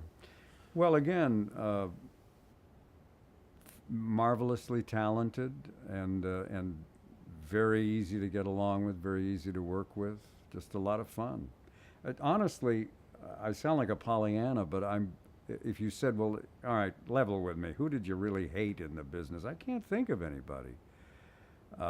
Most of the people in voiceovers, I don't know, maybe it's because we're not judged on our looks, but they're relatively attitude-free and friendly and open, and most of them insanely talented and very funny, and a lot of fun to be with. And BJ is one I would include in that group. A couple of other names that are rather famous figures, both in the voiceover world and in some cases the on-camera world. I think you worked some of the sessions with Scatman Crothers. Yes, yeah. Do you have any, because again, a very colorful actor on camera and memorable, any particular thoughts about him in general at all? Well, he was, just had such a sunny disposition. You know, the character he played in, here, we're back to Jack Nicholson again, in The Shining. That's kind of the scat man you would meet. That very warm, friendly, open guy. I liked him a lot, and I thought it was a lot of fun to work with him. There's a funny Wally Burr story I can tell you. Poor Wally. We came in one day to do Transformers, and it was a relatively small cast, and we're sitting around the table. Wally hadn't come in yet. And we had heard that Scatman had some medical problems, and somebody said, anybody know what's up with Scatman? Is he okay? No, nobody knows. Haven't seen him. Well, we'll ask Wally when he comes in. Wally comes in, we go, how's Scatman doing? Oh, he's fine, he's okay. What a nut, though, what a crazy nut. What do you mean, Wally? He says, well, he called me up the other day just to tell me he's black. He did? Yeah, I'm in my office. Secretary says, Scatman's on the phone. I picked up, hey, Scatman. He says, hey, Wally, just calling to tell you I'm black. Well, what did you say? I said, well, everybody knows you're black, you crazy so-and-so. Now, stop bothering me. And I hung up on him. What a nut. Yeah, you know, he's been out of town working on a movie, and he wasn't calling to tell me he was black. He was calling to tell me he's back. Oh, what have I done? He runs in his office to call Scatman and apologize. And we're falling on the floor. And all I can do is I'm picturing Scatman at the other end of the phone. You know, hello, Wally, just calling to tell you I'm back. Everybody knows you're black. Now stop bothering me, you idiot. Click. Poor Wally felt so bad. A couple of other legendary names, and I'm not sure whether you ever worked with them in the studio because they worked as announcers on the shows you worked, one of which is Jackson Beck. Did you work with him directly or only? Never met Jackson Beck. Never met Jackson Beck. But I do have a Jackson Beck story. He was in a movie, which has long been forgotten, called Power, starring Richard Gere. Richard Gere plays a political consultant, the kind of guy you hire to run your campaign and make TV commercials for you, so that in a certain scene he says, well, they just switched their TV campaign in Idaho. We have to redo the commercials. Get the voice. I think he's on 42nd Street doing Pepsi tags. Smash cut to the studio. And here's Gere in this, $2,000 suit and his two female assistants in clothes. They look like they got out of Lord and Taylor. And in comes Jackson Beck playing the announcer. And Jackson Beck is wearing a baseball hat. He has an Aloha shirt on, Bermuda shorts, Argyle socks, and street shoes. And I poked my wife in the ribs and I said, I can't vouch for anything else in this movie, but the voiceover guy's wardrobe is authentic. In fact, he's a little overdressed. Because we used to dress like bums back in the day. It was great. You would see guys walking into a studio you knew made 7 figures. And the clothes they had on looked like they pulled them out of a Goodwill container. But nobody cared. If you could deliver the sound, you could show up in a, dashiki. They didn't care. Last name I'd like to ask you about, again, worked as an opening title announcer on many of the shows that you worked. I'm not sure if you worked with him in studio, was Tufeld. Dick Tufeld, did you work with him personally? He's another one I never met. Never met Dick. If we may just go through briefly and hit it, just ask your general thoughts about, that's because you did so many, just a handful of the important shows that you worked on that are highly regarded among your fans. Obviously, one of them we must mention is Voltron. Yes. An unusual show because it, unlike most programs for American television, it was not a program that you recorded the voices first and was later animated. It was a program that was revoiced from a Japanese series, or I think a couple of Japanese series pulled together. So give us a sense of working on Voltron, very different process. Yes, absolutely different. Jack Angel, who is another G.I. Joe Transformers alumnus, once pointed something out that I hadn't thought of before, but he said, in every other phase of voiceovers, we're about the last thing that happens before the product is finished, except for animation. In animation, we are one of the first things that happens. Obviously, the first thing is somebody gets an idea for a show and gets the budget. The next thing that happens is some poor devil has to sit down and write the script, but the next thing that happens is the voiceover. Only then do the animators go to work.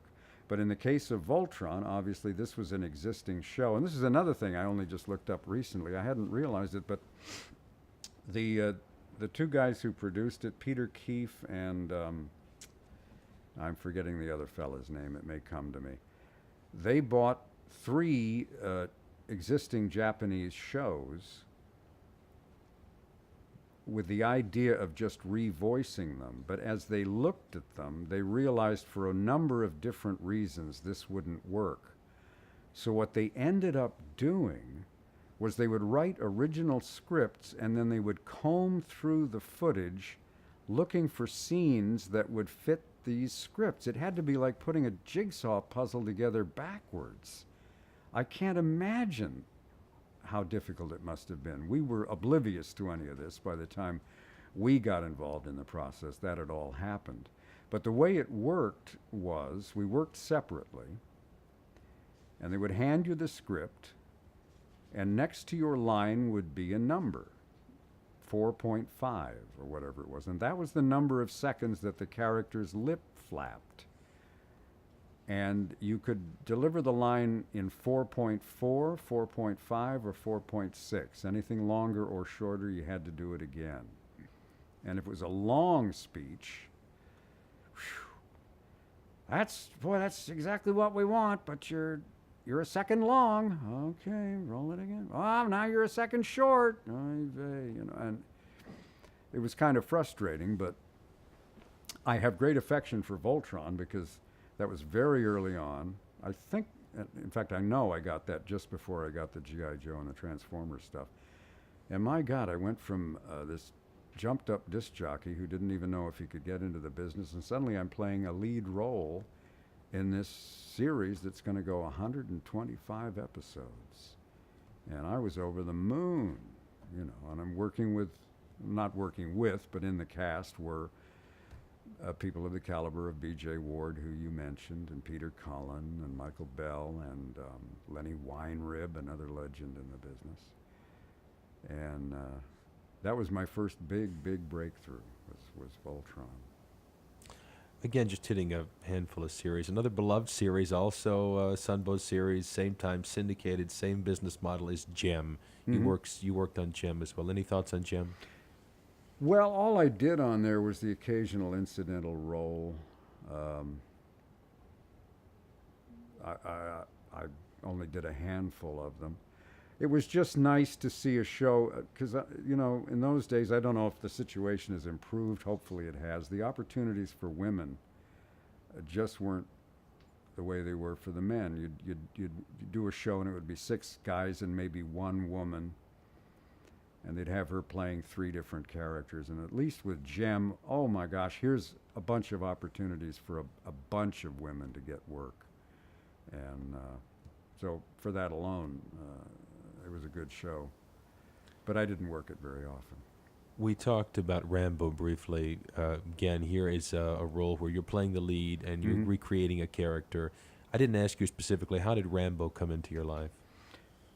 Like so many other things, phone call from the agent, there's a show in the offing, and they'd like you to come in and read for it, and you come in and read for it. And as I recall, there were a number of callbacks, and I actually was told that someone else had been given the role, and then for some reason he dropped out, and that's when I got it. Another show that you worked on, which you're playing an actual real person that you're recreating, is Hulk Hogan's Rockin' Wrestling. Oh, yeah, yeah. And you were Mean Gene. I was Mean Gene Okerlund, and that was persistence, because I went in to read, and it was all these wrestlers, and they all talk like this, which I can sort of fake, but there's a lot of guys around who sound like that, and so plus, do I really want to get locked into a show where I've got to rip the hell out of my voice on a weekly basis? And I'm shuffling through all the copy, and suddenly I see this drawing of Mean Gene Okerlund with the microphone. And I said, well, this I could do. And, no, you don't need to do that. He's probably not even going to be in the show. I said, well, let me do it anyway. No. Here, do this. And I read for 50 different wrestlers, and finally, they're ready to throw me out, and I said, I really would like to. Oh, all right, you can have one take. I did one take. Now get out of here. Guess what they picked? Mean Gene. I didn't get any of the wrestling. Gene Okerlund, again, the on-camera announcer for the WWF in those days. Was this, in your mind, an attempt to recreate his voice, or just to give like an announcer-type read? No, I was absolutely trying to imitate him. I mean, that was the job. We were all trying to sound like these actual wrestlers. For whatever reason, they were not doing their own voices. But no, it was strictly a voice match situation, and I don't have the depth that he has. Well, I can kind of fake that sound that he had. Haven't done it in a while, but I got close enough, I guess. A couple of others, and then these are not in any particular order, but I think there's some of the notable ones, and that's saying a lot because there's page after page, as you know. You worked, just briefly, I think, on the revival of the Jetsons. Just one episode. And that's a chance to work with Dawes, to work with a lot of people who were legendary characters, because many of them were brought back from the original series because of the cast of that show. Do you have any memories of that particularly? Yes, I do. It was the fellow who played George Jetson, by this time was sightless. So was that Don Messick? No. I can't recall the gentleman's name. I never met him because he worked separately, we were told. They would bring him in, and the director, Gordon Hunt, would read the line to him, and then he would say the line, and that's how they did it. My most vivid memory is Dawes.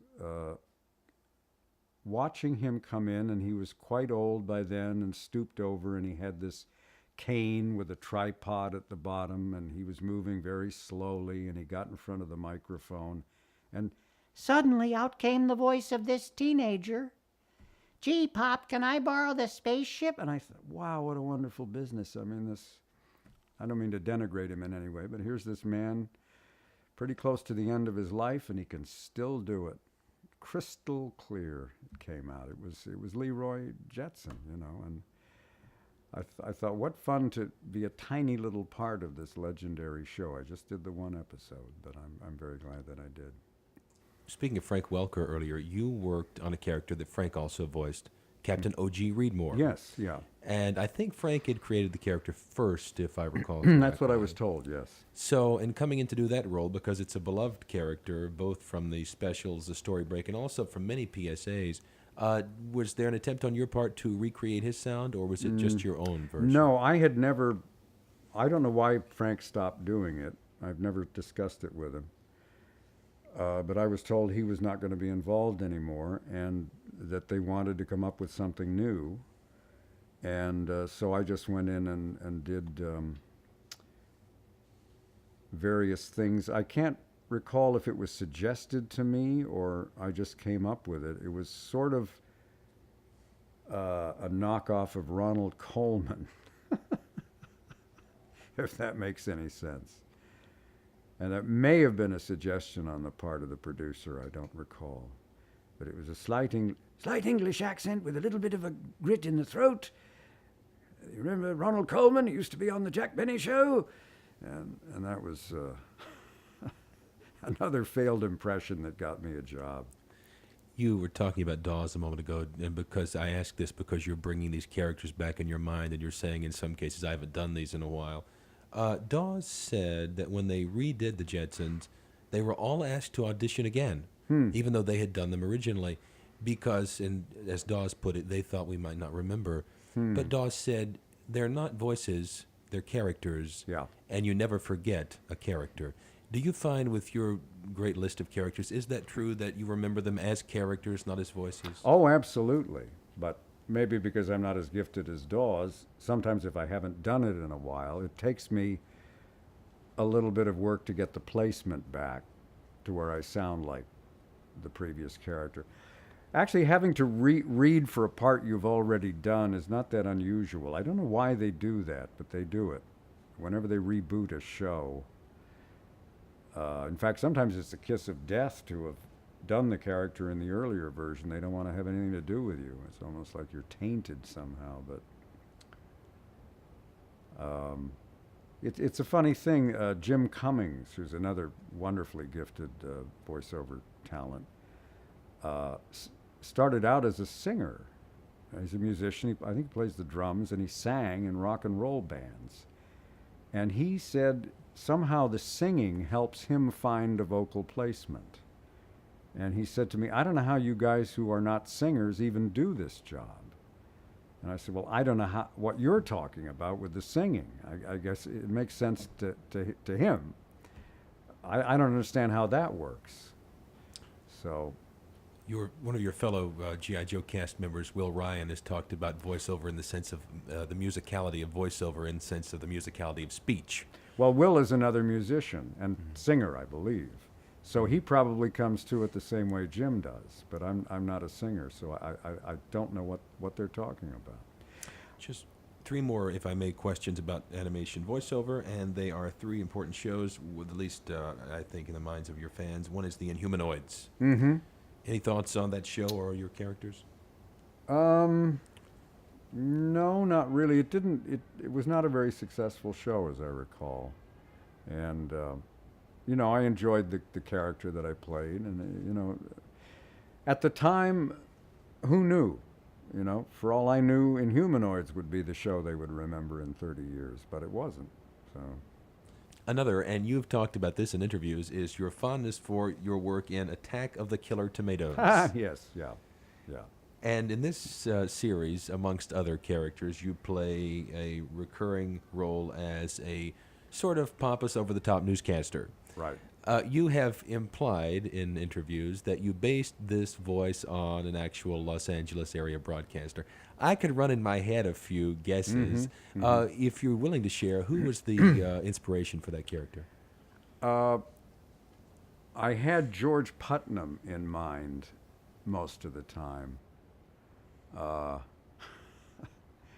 Yeah, George Putnam. He had this sort of exaggerated delivery that amused me. It was, a wonderful link to old-time radio, but I found it kind of amusing. And then the character was beautifully written. The show happens in this little town, mythical town in California. And Whitley White is the local broadcaster, and he's on every radio station, every television station, even to the point where he's in the studio at the television station and throws it to himself in the field. Here with that report is Whitley White. Thank you, Whitley. And now, and I would be this close to cracking up 90% of the time while I was doing these lines. I just found the whole thing hilarious. And I had a lot of fun doing that show. And Whitley White is still one of my favorites. I would have guessed George Putnam or Jerry Dunphy. Well, of course, that was supposedly that was the prototype for Ted Baxter on Mary Tyler Moore. It was a mashup of Jerry Dunphy and George Putnam. But I don't know, you'd have to ask somebody connected with that show, if that's true or not. Did you want to talk at all about live announce? Well, I would like to ask you briefly about doing the big award shows, and also briefly, I guess just briefly about the big award shows, briefly about the general idea of doing video games, because again, you've done 8 million, so I can't ask you about the specific games. And I think those were the big things I wanted to ask you. Is there anything other than those things about which you'd like to speak, outside of your world of work as an animation voice? Well, I have a great fondness for narration.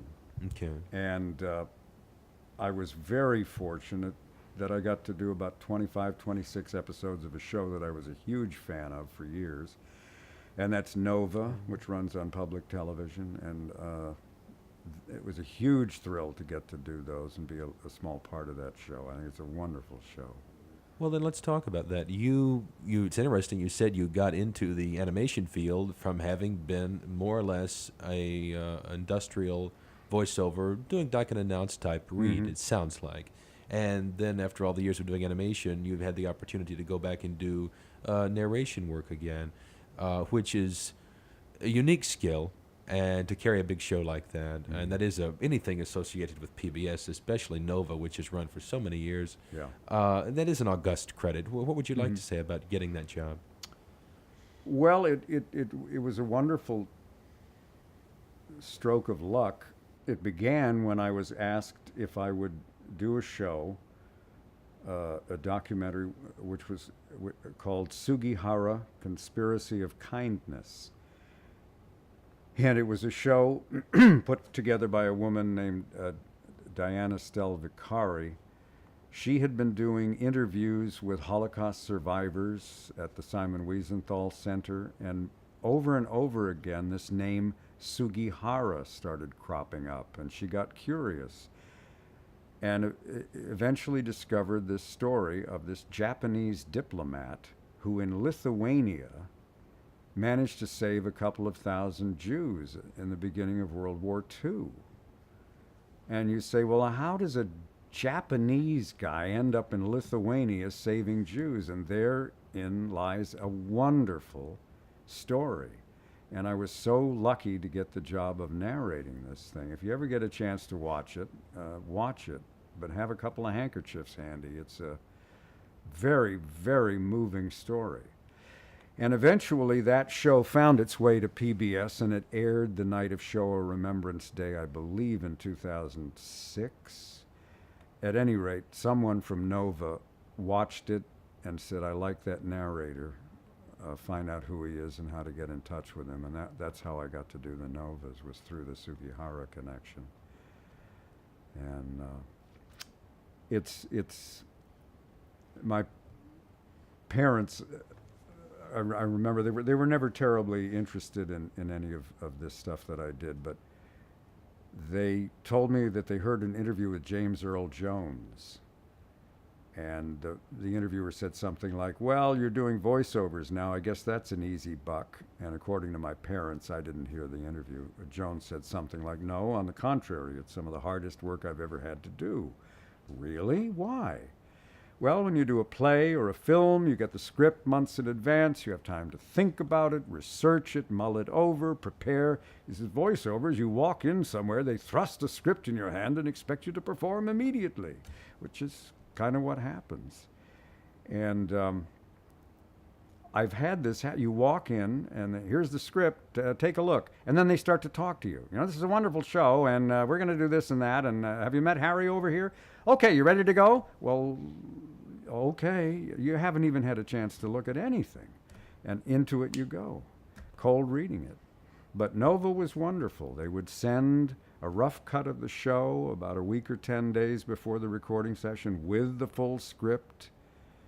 When I went in to do a session, if I wasn't prepared, that was on me. They gave me all the tools I needed and all the time. And that's really the only narration work I've ever done where they were that meticulous. As I said, it was just such a thrill to be a part of a show that I had been a fan of for years.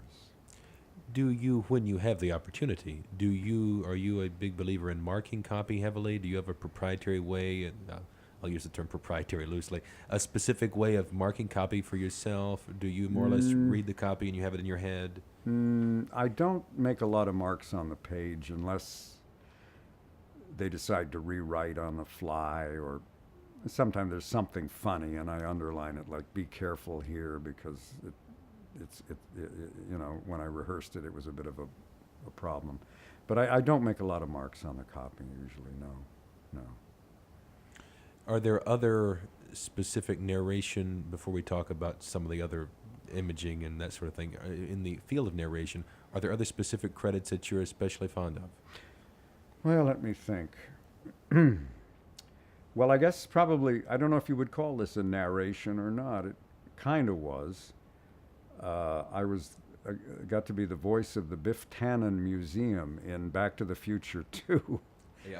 A lot of people remember that. I've had people come up to me at conventions and, "You're a part of the trilogy." I am? Okay, thank you. Nice to be a part of the trilogy. So that's one I'm fond of because people remember it.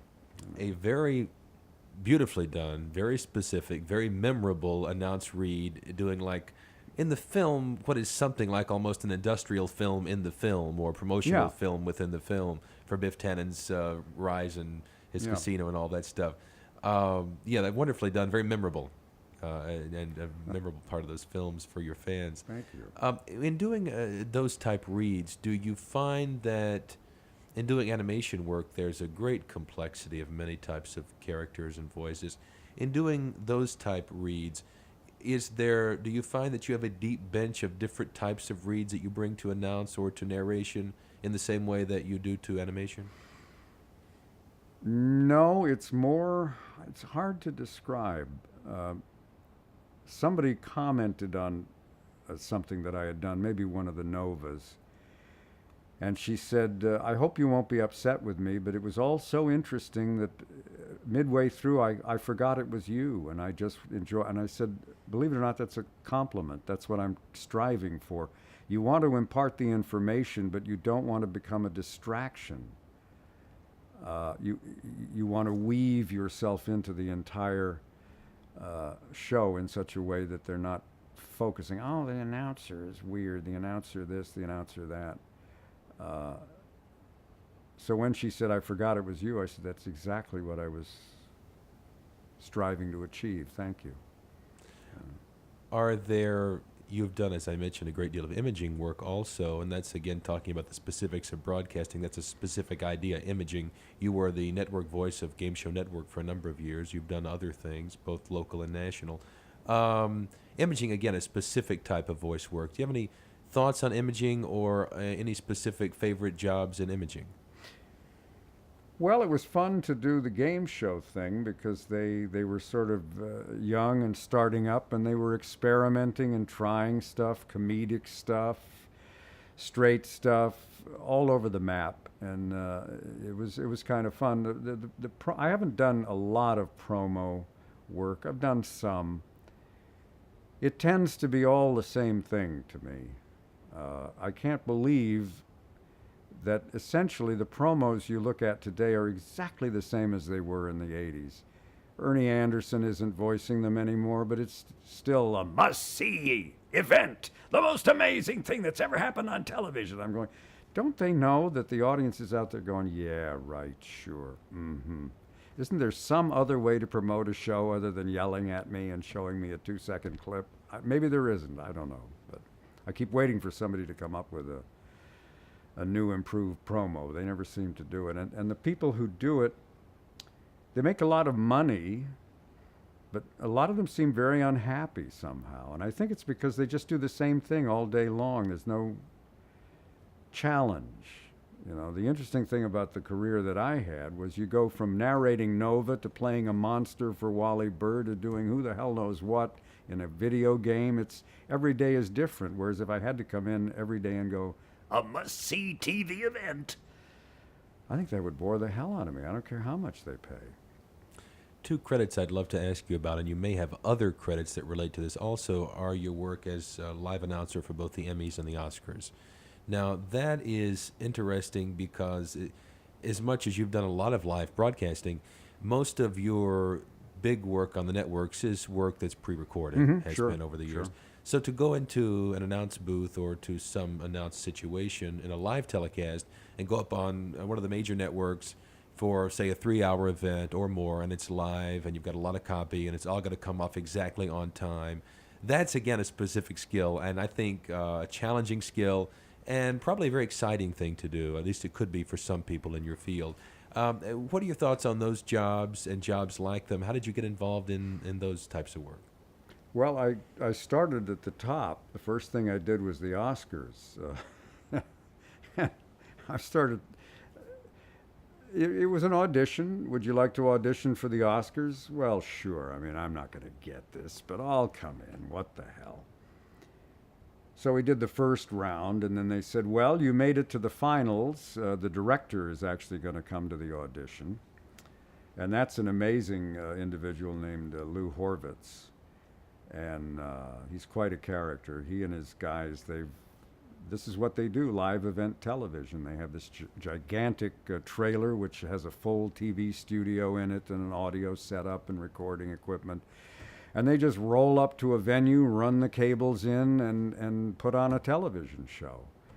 And he said, you're going to have to get cues from the headphones. And in the headphones, you're going to hear a lot of chatter. And you have to be able to read with this chatter going on in the headphones. So he said, for this audition, I'm going to ask you to read something, and then I'm going to try to recreate the sound in your headphones. So as I'm reading, ladies and gentlemen, the 43rd Annual Academy, he's going, camera 3, get this, give me a shot of so-and-so. Camera 4, where are you? Move over here. And somehow I got through that, and he was absolutely right. That is what's going on. And then we had this odd moment where he said, wait a minute, I know you. You used to work with Bob. Bob? Who's he talking about? And I finally realized he was talking about Robert W. Morgan, who I had worked with at KMPC. And he said, well, you've got a live radio background. This will help you if you get this. And I thought, it wasn't until I showed up and I realized how this thing worked, and I thought, he's right. Because so many people in the voiceover business have never been on live, ever. Voiceover to them is you roll into the studio, you look at the copy, you get levels, and maybe you nail it on take 9. Or maybe it's a combination of take 11 and take 6. Not at the Academy Awards. You get exactly one take. And that's it, baby. Well, of course, live radio, the stakes aren't as high, but it's live. You screw up, you screw up. There's no way to cover up. But the thing about the live event, when you're a disc jockey, if things go wrong, you can cover. You can hurriedly put a record on or go to a commercial. Or you have no control over anything other than the mic switch.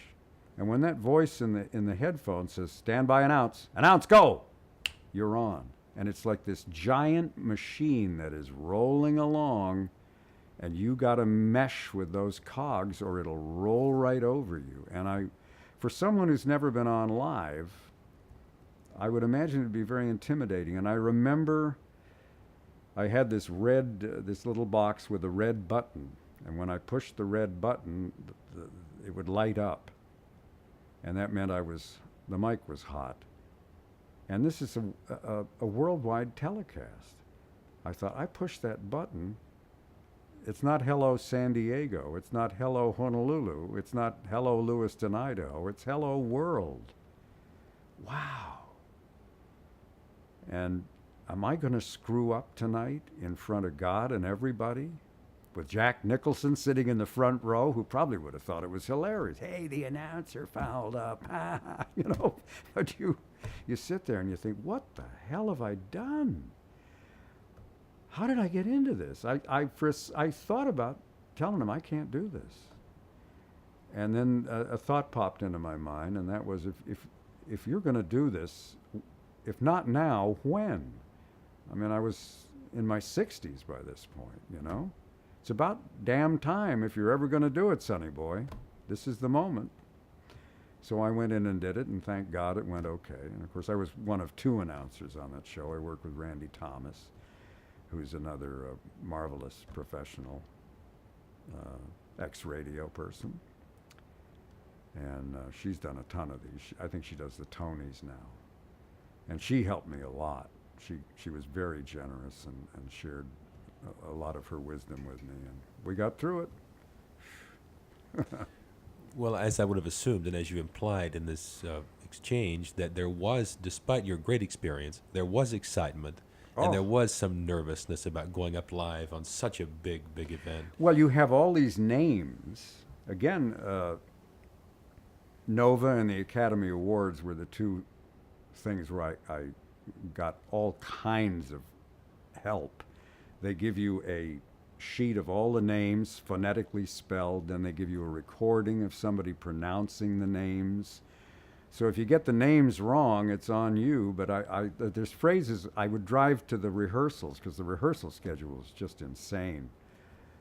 8 in the morning till midnight kind of stuff. But I would drive to the thing bleary-eyed saying, let's see,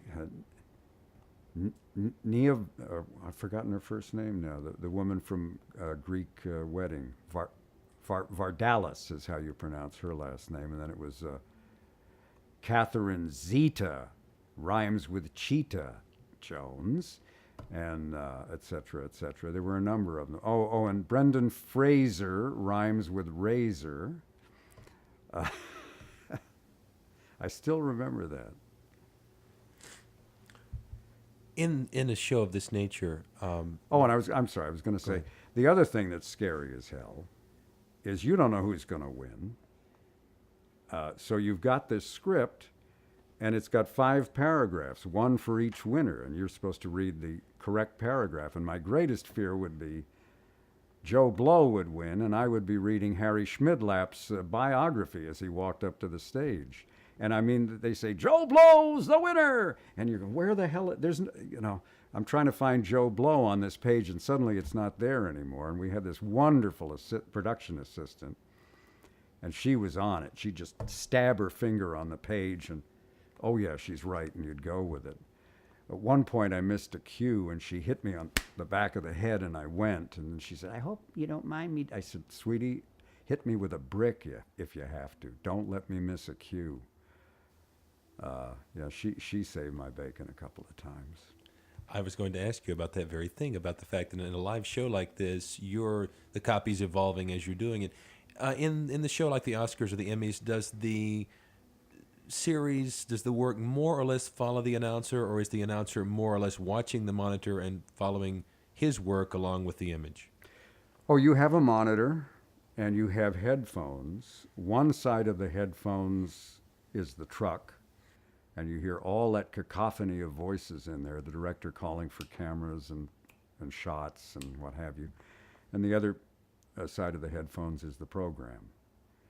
And you could actually work the show without ever hearing the program. All you really need to hear is, stand by, announce, go! At which point, you turn everything off, do your announce, and then turn everything back up again. But you do have a monitor. And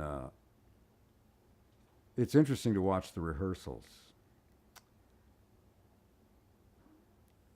Seeing some of these big stars come in to rehearse, essentially making a presentation. And realizing that even something that small, they work at. They want to do a good job. And they will, ask the director, is that okay? I mean, do you want me to do it again? And no, you're fine, you're good. And you think, well, there's a reason these people are where they are. They work at their job. It's more than just talent. In the last number of years, you've done a lot of video game stuff. There's a lot of credits for you for that. That, again, I don't know what your experience has been, but for the most part, that's a different kind of work, again, because I think you're usually by yourself, and you're reading not just traditional copy, but you're reading many variations of copy. It can be, in the description of many people in the business, throat-ripping copy sometimes. Right. How did you get involved in that, and because you've done a lot of it, what are your general thoughts on that evolution of the business and the technique of doing that? Yeah, I tell this story. The first game I ever worked was called Stunt Island, and it came on floppy disks. If anybody remembers those.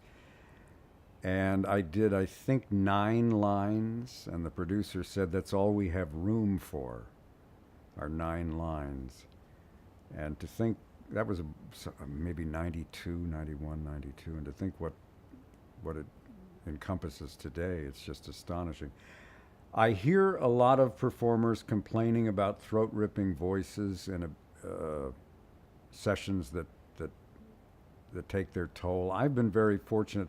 I'll tell you what I do is if I at all sense that some voice I'm doing is causing me pain, I don't care how much they love it. I'm going to say, sorry guys, I can't do this on a sustained basis. So don't even consider me. I just won't get in that trap. And I've been lucky. Most of what I've done has not been really any kind of a strain on my voice. I've never done more than a 4-hour session for one of these games.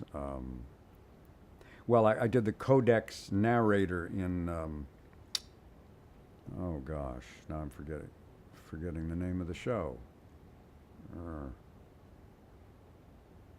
Well, it's a long narration job, and that encompassed a number of sessions. But the weirdest part about it is that you're saying lines with no context, because it depends on what the player does. They need a line to cover some action the player may or may not do. So it's not as though you're doing a scene where you're having a fight with somebody or whatever it is. You're just doing these isolated lines. And in some cases, the person directing isn't even sure what's going on. And so you have to sort of make a little story up in your head to support the line reading. It's a very odd way to work. And then you do the thing and you go away and you forget about it, and somebody buys the game and plays it obsessively for days and weeks, and their voice or your voice drills into their brain, and they come to a convention and they say, I've always wanted to meet the actor who did Colonel Drog in something or other. And I go, what are you talking about? Well, you were Colonel Drog. And I was? You don't remember? Well, no, because it was 4 hours 6 years ago. Do you remember a specific 4-hour period 6 years ago? But, of course, to them, this game took over their lives for weeks on end. You've become a huge part of their life, and you don't even remember doing the session. It's the oddest thing. Because so many of the voice actors who've worked on these games and are working on them today do complain about the challenge of the games in the throat-ripping sense, and also in the sense of repetition, the sense of the hours. Do you think that your ability to do them in the way that you just described, and your ability to sort of say, no, I won't go to a certain place because it's difficult, challenging for my voice, might be detrimental to my voice. Do you think that's because of your stature and success in the business that you can say, hey, I'm just not going to go there? Or do you think it's you have a vocal range that makes it that doesn't come up as much, and therefore you can say, I don't have to go there because I can handle a lot more things and don't have to go there as often? Maybe a little of both, but it has to do with self-preservation. I mean, if I start trying to do a voice and I end up doing permanent damage to my vocal cords, not so much anymore, but at one time, that was my livelihood depended on these two funny little cords in my throat, they're probably this big. Take that away, and I'm back to my old job, which was washing dishes at Oscar's Drive-In in San Diego, So no job is worth possibly destroying your instrument. That was my feeling on it. And if I thought I was even starting down that road, I would just say, okay, time out. Can't do this. Won't do this. You say not so much anymore, but in talking in preparation to schedule this conversation, you've said to me in the emails and our conversations in person a couple times, I am a working voice actor. I do get gigs at the last minute, as almost all voice actors do. How actively working are you at this point? Oh, not that active, to be honest with you. I work a little, but it's not what it once was. In bringing this conversation to a close, you've mentioned the fans, you've mentioned the conventions a number of times. You have, when I looked online and on YouTube to do research for this conversation, many of the conventions, you're in the videos, you're there on the panels. You're obviously a voice actor who has embraced the fans up to a point, at least, and you're willing to go to the conventions. Fans at these conventions, because they have heard your work so many times, as you just described, they may feel like they know you. And I mean, I've been to these conventions, so I'm not saying it in a dismissive way. I'm saying some people can be very obsessive. It's kind of like the Star Trek actors when they first began having the conventions in the 70s. Some of them would say, at first we enjoyed them, but later it became taxing. In doing the conventions over the years, in meeting fans, some of whom have a very obsessive view and feeling about your work and deep, deep love for your work, is that a thing you really enjoy? Is it a thing that's taxing at times? What is your thought about that? Well, as I said, I'm an introverted extrovert. So some people are energized by meeting a lot of other people in a very frenzied atmosphere. I enjoy myself while I do these, but I do find when the autograph session is over, I got to go back to the room and lie down. I'm exhausted. But no, I've had, really, I can't think of any bad experience I've ever had at a convention. I don't do that many. I think if I locked myself into having to do a convention every week, it might start to get tedious. But I do, one every once in a while, and I've always had good experiences. I resisted doing it for a long time. I had this mental picture of me sitting at a card table in a hall being ignored by everybody. And people kept saying, you should do these. You won't believe how great the fans are. Yeah, okay. Finally, I got invited to do something out in Pasadena. It was a BotCon. And I thought, well, Pasadena. If it turns out to be a total bust, I'll give them their money back and drive home. How bad could it be? And I got there, and they said, okay, time for your autograph session. And we walked through these curtains to these little tables with the pens and all the rest of it, and I see this line. It was Greg Berger and me. This line that went to the horizon. And I said, who are these people in line for? And they said, they're in line for you. I almost started crying. I couldn't believe it. And then people coming over and shaking, and I've flown thousands of miles to meet you, and you just can't believe this. I came home and I said to my wife, I got to be George Clooney for a day. Of course, I could walk 4 blocks in any direction and I'm nobody again. But in that hall, I got a little taste of what it's like to be a movie star. It was astonishing. I had a wonderful time. And I always do when I do these. I really have never had a bad experience with the fans, so.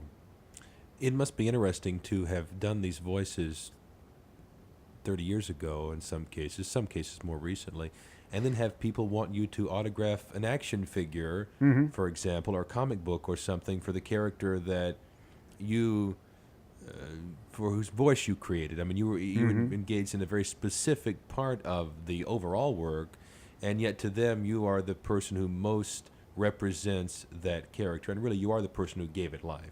More so than even the animator, probably. Well, it's hard to say. It's a strange. I don't know what it's like to be on their side of the table. I mean, if you're a huge fan of Star Trek and you get to meet William Shatner, well, he kind of is Captain Kirk. Or you meet, any of them. But I'm not the picture, I'm just the voice. And although the voice is a very important part of the character, because particularly the stuff we were doing in the 80s, the animation was a little marginal. Wally Burr had a great analogy for it.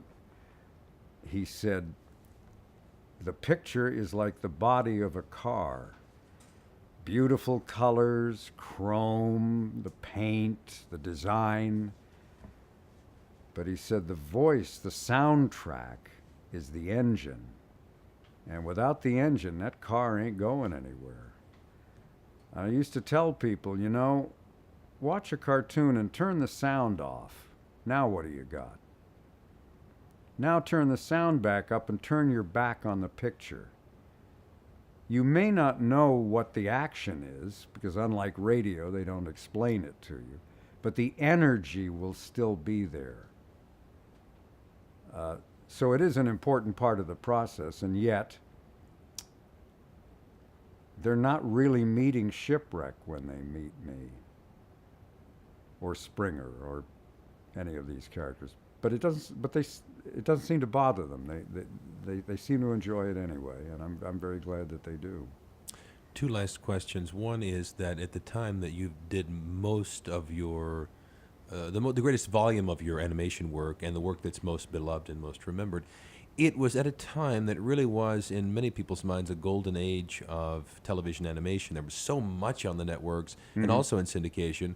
If a voice actor had the ability and skill that you have, he or she could find a lot of opportunities for work. There are so many fewer opportunities for animation work today. I mean, it exists in the new media and in some television, but it's not all over the networks every Saturday and all these sorts of Well, things. what killed it was cable. I watched it in my own home because my daughter was 8, 9, 10 years old as we began to get cable television. And she figured out there were two places on the dial she could get cartoons all day long, Nickelodeon and Cartoon Network. And so she just more or less forgot that the network stuff existed, that the syndicated stuff existed. She just went to those two channels. I watched. I thought, well, that's the ball game, you know? Do you have any general thoughts on that evolution of the business? I mean, the fact that you worked at the time you did, or your thoughts on the fact that how that affects voice actors today? That's a broad question, I know, but I don't know. The shows have changed. They went through some weird, you know, the business went through an incredible sea change around 2000, shortly after the turn of the century.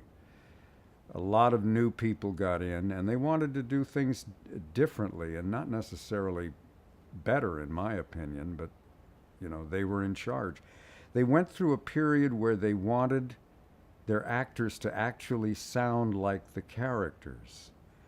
A guy like Mel Blanc, they wouldn't have had anything to do with because, well, you don't sound like Yosemite Sam. You're putting that voice on. We want to find an actor who'll go into a bank to ask for a home loan and go, I want to get a home loan. And they would audition the world trying to find this guy. And if they did find him, could he act? I don't know, but they would caution us when we auditioned. Don't do the slate when you say your name. Don't do that in your normal voice. If they hear that your voice is different from what you're doing in the copy, they'll throw the audition away because you're not authentic. And I thought, well, what's the point of this? It makes no sense. Eventually they came to their senses and stopped doing that. But it seems as though the current animation, a lot of the shows, it's animation making fun of animation. It's more designed for adults than kids, in a way. One of the things that happens at the conventions a lot is fans, who are now adults, obviously, of G.I. Joe and Transformers, will bring their kids with them, and the kids are fans. And I'll say, how are you even aware of this show? And the parent will say, you know what, I took a look at what he was watching on television, and I said, I don't want you watching that crap. Here, watch these. And they hand them a DVD of G.I. Joe episodes or Transformers, and the kids like it. And apparently they're not making anything like that now. I don't know. I'm not an expert on what's going on those channels. But when I do see stuff, it has a sort of cynical, snarky edge, and it's almost like it's making fun of itself. And I guess it gets an audience. I don't know.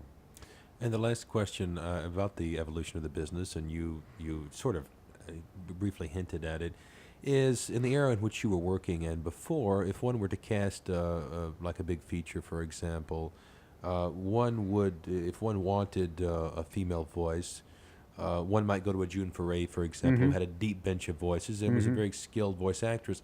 Today, the trend is toward hiring a name, whether or not the name might be a skillful voice actor. Well, that's been going on since, God, the 80s. But it's, I think you probably would agree, it's become increasingly at issue, and to the point where it's almost exclusively the case with all the big animated films now. The traditional voice actors and actresses have been replaced by the so-called celebrities. Do you have any thoughts on that phenomenon, or how it affects working voice actors, or what the quality of the work that may result is? Well, people occasionally will say, well, How do you feel about the movie stars coming in and taking your job? and I'll say, well, how would you feel if a wealthy movie star came and took your job just because he or she could? Well, I wouldn't like that. Well, bingo. But what can you do? You can't fight City Hall. It is what it is. Some of them make a wonderful contribution. It's a little bit of a different job being a voice actor. I've seen interviews with some of them. They work on these features separately. They don't work with the other cast members. It's all recorded separately and glued together, and they find that difficult. Because most actors like to work with other actors. You bounce off each other, you feed off each other. It's like a great tennis volley.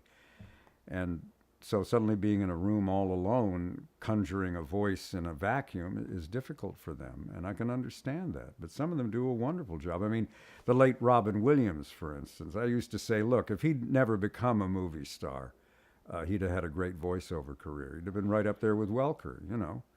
I have no problem with someone like him, and a lot of the stars do a fine job. But there are other people that, in my opinion, just phone it in, whether because they think they can get away with it or they just don't know what to do. I don't know, you know, I can't get in their heads and figure out what's motivating them. But the folks that make these movies want celebrities, and that ship has sailed, and there's nothing we can do about it. And I don't think it'll ever change. In closing, we've been doing this series of work for the Pioneer Broadcasters, the PPB, which is a continuation of the work begun by Les Tremaine many, many years ago now, 50 years ago. When did the Pioneer Broadcasters come into your life? How did they come into your life? Who was your sponsor? And what has the organization meant to you over the years? Well, I'm a relatively new member. I think I've been in it for a couple of years. I think I'd sort of heard about it, but I didn't know exactly what it was. Shotgun Tom Kelly recruited me, said, you have to join this. Here, sign here and write this check, and I did. And, you know, it's a wonderful chance to get around a bunch of people who, to a greater or lesser degree, have shared similar experiences, done similar things. Get to make some new friends, get to see some old friends that maybe you haven't seen for a while, and of course, some of these wonderful luncheons. I mean, I've enjoyed a lot of wonderful speeches, and had some great laughs and heard some great stories. It's just a great experience. I'm very glad I joined. Is there anything you would like to tell me about which I have not asked you? No, I think we've pretty much run the gamut. You have been so kind to spend this time sitting and chatting. I know it can be taxing, and allowing me into your home, and it means a great deal. Thank you so much for doing it. Matthew, thank you for coming and allowing me to talk about my favorite topic, me.